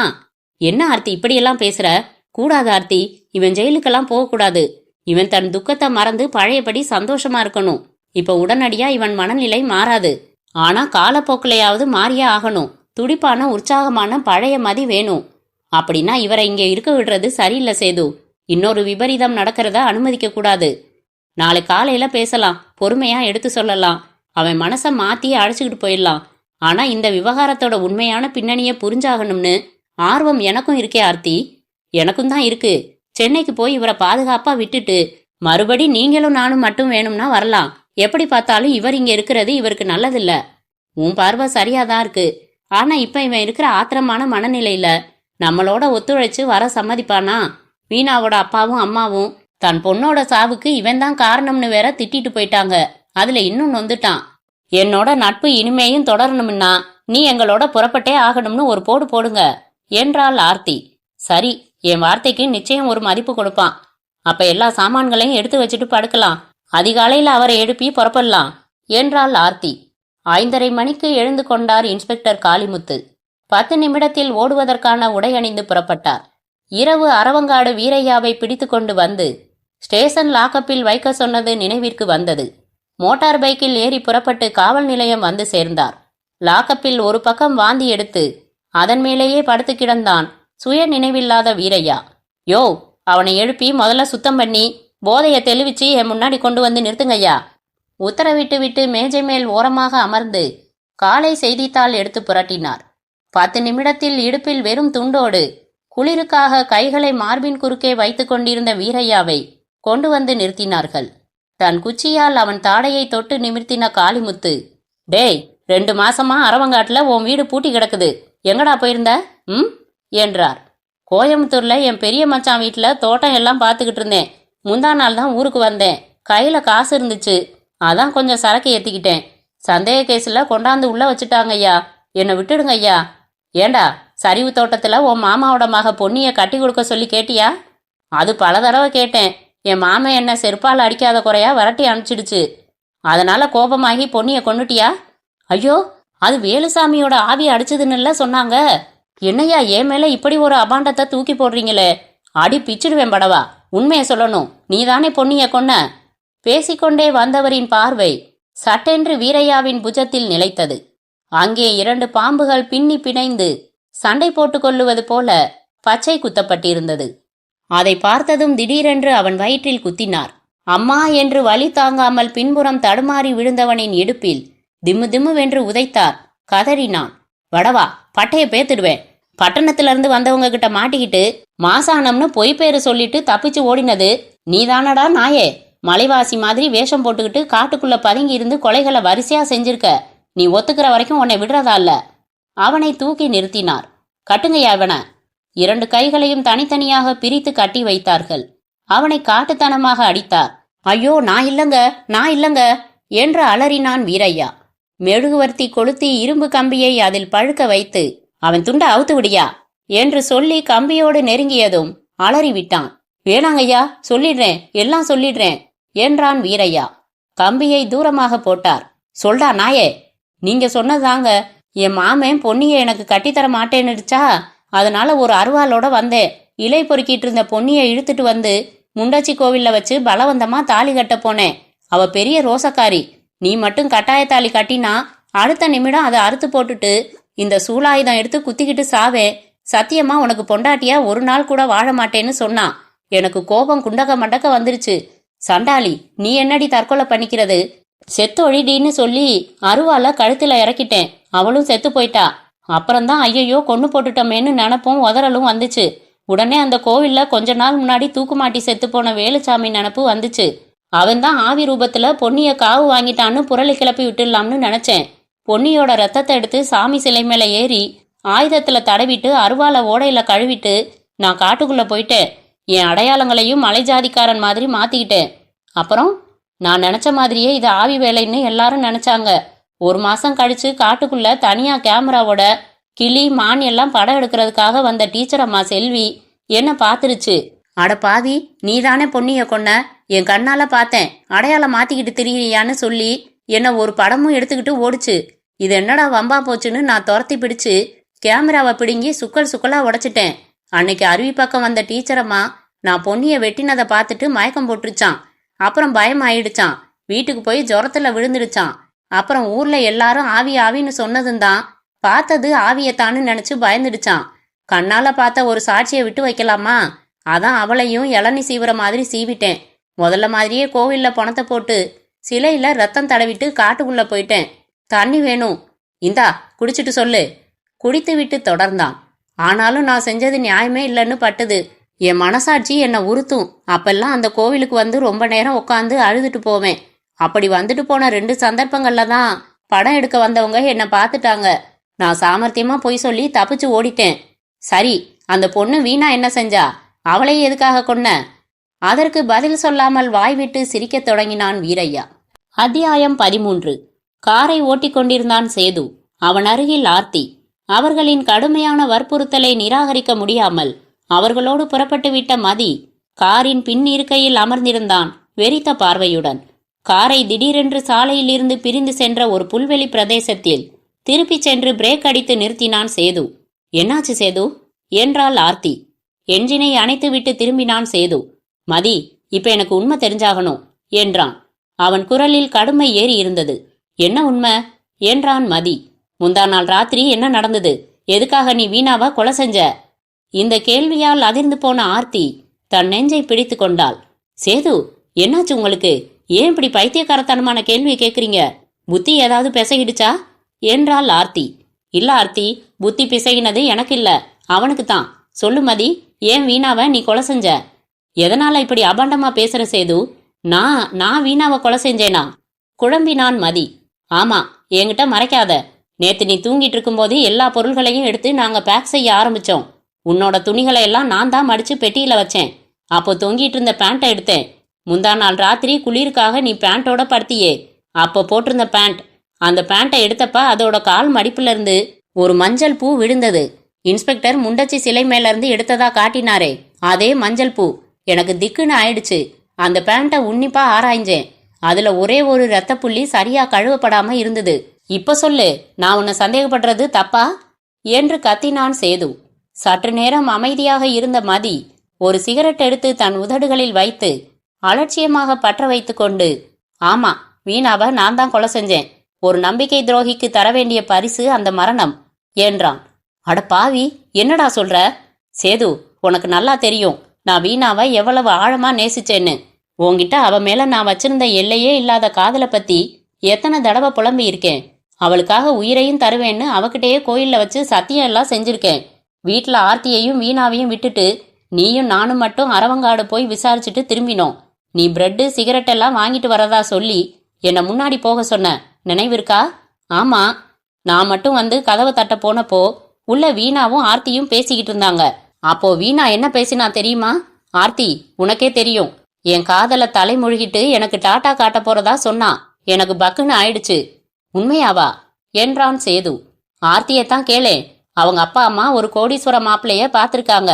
இவளுக்கும் அந்த மாப்பிள்ளைய பிடிச்சிருச்சான். பல கோடிகளுக்கு ராணியாகிற அதிர்ஷ்டம் அடிக்கும்னு தெரிஞ்சிருந்தா மதிய காதலிச்சிருக்கவே மாட்டேன். நடைமுறையில யோசிச்சா நான் செய்யற துரோகம் நியாயம்தான். அவர் மனசு புண்படாம எப்படி சொல்லிட்டு கலந்துக்கிறதுன்னு யோசிச்சுக்கிட்டு இருக்கேன்னு வீணா சொன்னான். என்ன சாட்டையால அடிச்ச மாதிரி ஆயிடுச்சு. ஆர்த்தி, உண்மையா என்றான் சேது. ஆமா சேது, அவ அப்படி சொன்னதும் எனக்கே ரொம்ப அதிர்ச்சி ஆயிடுச்சு. நான் ரொம்ப திட்டினேன். எவ்வளவோ எடுத்து சொன்னேன். அவசரப்பட்டு எந்த மடத்தனமான முடிவும் எடுத்துறாதன்னு சொன்னேன். நான் அவளுக்கு எடுத்து சொல்லிட்டு இருக்கிறப்ப நீங்க 2 பேரும் வந்துட்டதால நான் பேச்ச நிறுத்திட்டேன் என்றாள் ஆர்த்தி. என் மேல அமிலத்தை ஊத்தி இருந்தா கூட அவ்வளவு எரிச்சலும் வேதனையும் ஏற்பட்டிருக்காது சேது. உயிருக்கு உயிரா நினைச்சுக்கிட்டு இருக்கிற ஒரு காதலி கருவேப்பிலைய தூக்கி போடுற மாதிரி அலட்சியமா பேசுறத காதால கேட்டா எந்த காதலனுக்கும் ரோசமும் ஆத்திரமும் கொப்பளிக்கும் சேது. நான் யோசிச்சேன், திட்டம் கிடைச்சுது. ஏற்கனவே இந்த ஊர்ல 2 மர்ம கொலைகள் நடந்திருக்கிறதால அதே மாதிரி இவளையும் தீர்த்துட்டா இதுவும் அந்த கொலையோட தொடர்ச்சின்னு தான் எல்லாரும் நினைப்பாங்கன்னு யோசிச்சேன். அப்புறம் முந்தா நாள் ராத்திரி எல்லாரும் தூங்க காத்திருந்தேன். வீணாவை மட்டும் மெதுவா அசைச்சு எழுப்பினேன். நம்ம எதிர்காலத்தை பத்தி முக்கியமான முடிவெடுக்கணும், வா வெளியில நடந்துகிட்டே பேசலாம்னு இயல்பா சொல்லி அவளை வெளியில அழைச்சிக்கிட்டு வந்தேன். ஓடைக்கு வந்துட்டோம். கோவில் முன்னாடி பேசலாம்னு வற்புறுத்தி இந்த பக்கம் கொண்டு வந்தப்புறம், ஏண்டி துரோகி, கோடீஸ்வரனையா கட்டிக்க போறேன்னு கேட்டு கத்தியால சரக்குன்னு கழுத்தை அறுத்துட்டேன். அவளை பலிபீடத்துல போட்டு ரத்தத்தை சிலை மேல ஏறி வீச்சரிவாள் ஆயுதத்துல தடவிட்டு பலிபீடத்துல கோணல் மணலா ரத்தம் தொட்டு எழுதிட்டு ஓடையில கத்தியையும் கையையும் நல்லா கழுவிட்டு திரும்ப வந்து அமைதியா படுத்துட்டேன். காலையில நானே உங்களோட சேர்ந்து பரபரப்பா தேட ஆரம்பிச்சேன். பொருத்தமா அழுது நடிச்சேன். இப்ப சொல்லு, ஒரு துரோகிக்கு நான் கொடுத்த தண்டனை தப்பா என்றான் மதி. அப்போது சர்ரென்று ஒரு போலீஸ் ஜீப் வந்து அந்த காரின் அருகில் நின்றது. அதில் இன்ஸ்பெக்டர் காளிமுத்து அமர்ந்திருந்தார். அவர் தன் ஒரு கையில் விலங்கு மாட்டியிருந்தார். அவர் அருகில் அமர்ந்திருந்த வீரையாவின் ஒரு கையிலும் விலங்கு மாட்டியிருந்தார். அவரை பார்த்ததும் மூவரும் காரை விட்டு இறங்கி வந்து நின்றார்கள். உங்க காரைத்தான் ஊட்டியிலிருந்து துரத்திக்கிட்டே வரேன். இவன் தான் குற்றவாளி வீரையா. கோர்ட்டுக்கு கோயம்புத்தூர் அழைச்சிக்கிட்டு போயிட்டு இருக்கேன். ராஸ்கல் பொன்னியையும் செல்வியையும் கொலை செஞ்சதை ஒத்துக்கிட்டான். ஆனா உங்க வீணாவை கொலை செய்யவே இல்லைன்னு சாதிக்கிறான். இன்னும் 4 உத கொடுத்தா அதையும் ஒத்துக்குவான் படவா என்றார் காளிமுத்து. சேதுவும் ஆர்த்தியும் தங்களுக்குள் பார்த்து கொண்டார்கள். ஏன் 3 பேரும் ஒரு மாதிரியா இருக்கீங்க? நாங்க ஊருக்கு புறப்பட்டுட்டோம் சார். அப்படியா? ஏன் சாலையை விட்டு விலகி கொண்டாந்து நிறுத்தி இருக்கீங்க? சும்மாதான், கொஞ்ச நேரம் பேசிட்டு போகலாம்னு நிறுத்தினோம் என்றான் சேது. பேசிட்டீங்களா? தான் வீணாவை கொலை செய்தத தன் வாயால ஒப்புக்கிட்டாரா மிஸ்டர் மதியழகன் என்றார் இன்ஸ்பெக்டர் காளிமுத்து. மூவரும் திடுக்கிட்டு நிமிர்ந்தார்கள். என்ன பாக்குறீங்க? போலீஸ்னா முட்டாளுங்கன்னு நினைப்பா? உங்க கார்ல உங்களுக்கு தெரியாம ஒரு மைக்க ஒளிச்சு வச்சேன். ஏன் தெரியுமா? வீணா கொலையில மதி மேல கொஞ்சம் சந்தேகம். அவர் ஆஸ்பத்திரியில அழுததுல கொஞ்சம் நடிப்பு இருந்த மாதிரி பட்டுது. உண்மையான அழுகைக்கும் நடிப்பு அழுகைக்கும் மற்றவங்களுக்கு வேணும்னா வித்தியாசம் தெரியாம இருக்கலாம். ஆனா ஒரு போலீஸ்காரன் கண்டுபிடிச்சிடுவான். அதனால மைக்க ஒளிச்சு வச்சேன். இந்த வீரையா 2 கொலைகளை ஒத்துக்கிட்டான். 3வது கொலைய ஒத்துக்கல. என் சந்தேகம் அதிகரிச்சுது. இவனையும் தூக்கி போட்டுக்கிட்டு வந்தா நீங்க இங்கதான் புறப்பட்டதா அகஸ்டின் சொன்னாரு. என்னோட ஜீப்ல உங்களை துரத்தினேன். அது மட்டும் இல்ல, என் ஜீப்ல அந்த மைக்கு நீங்க பேசின அத்தனையையும் உடனுக்குடன் ஒளிபரப்பிக்கிட்டே இருந்துச்சு. அதோட கேசட்டை பதிவும் செஞ்சிருச்சு. இதோ பாத்தீங்களா? இன்ஸ்பெக்டர் காளிமுத்து தன் ஜீப்பில் இருந்த டேப் சாதனத்தில் இருந்து ஒரு கேசட்டை எடுத்து உயர்த்தி காட்டினார். மிஸ்டர் மதி, வரீங்களா?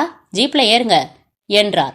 அவர் பேசுவதையெல்லாம் உற்று பார்த்து கொண்டிருந்த வீரையா திடீரென்று அவர் கையில் இருந்த கேசட்டை பிடுங்கினான்.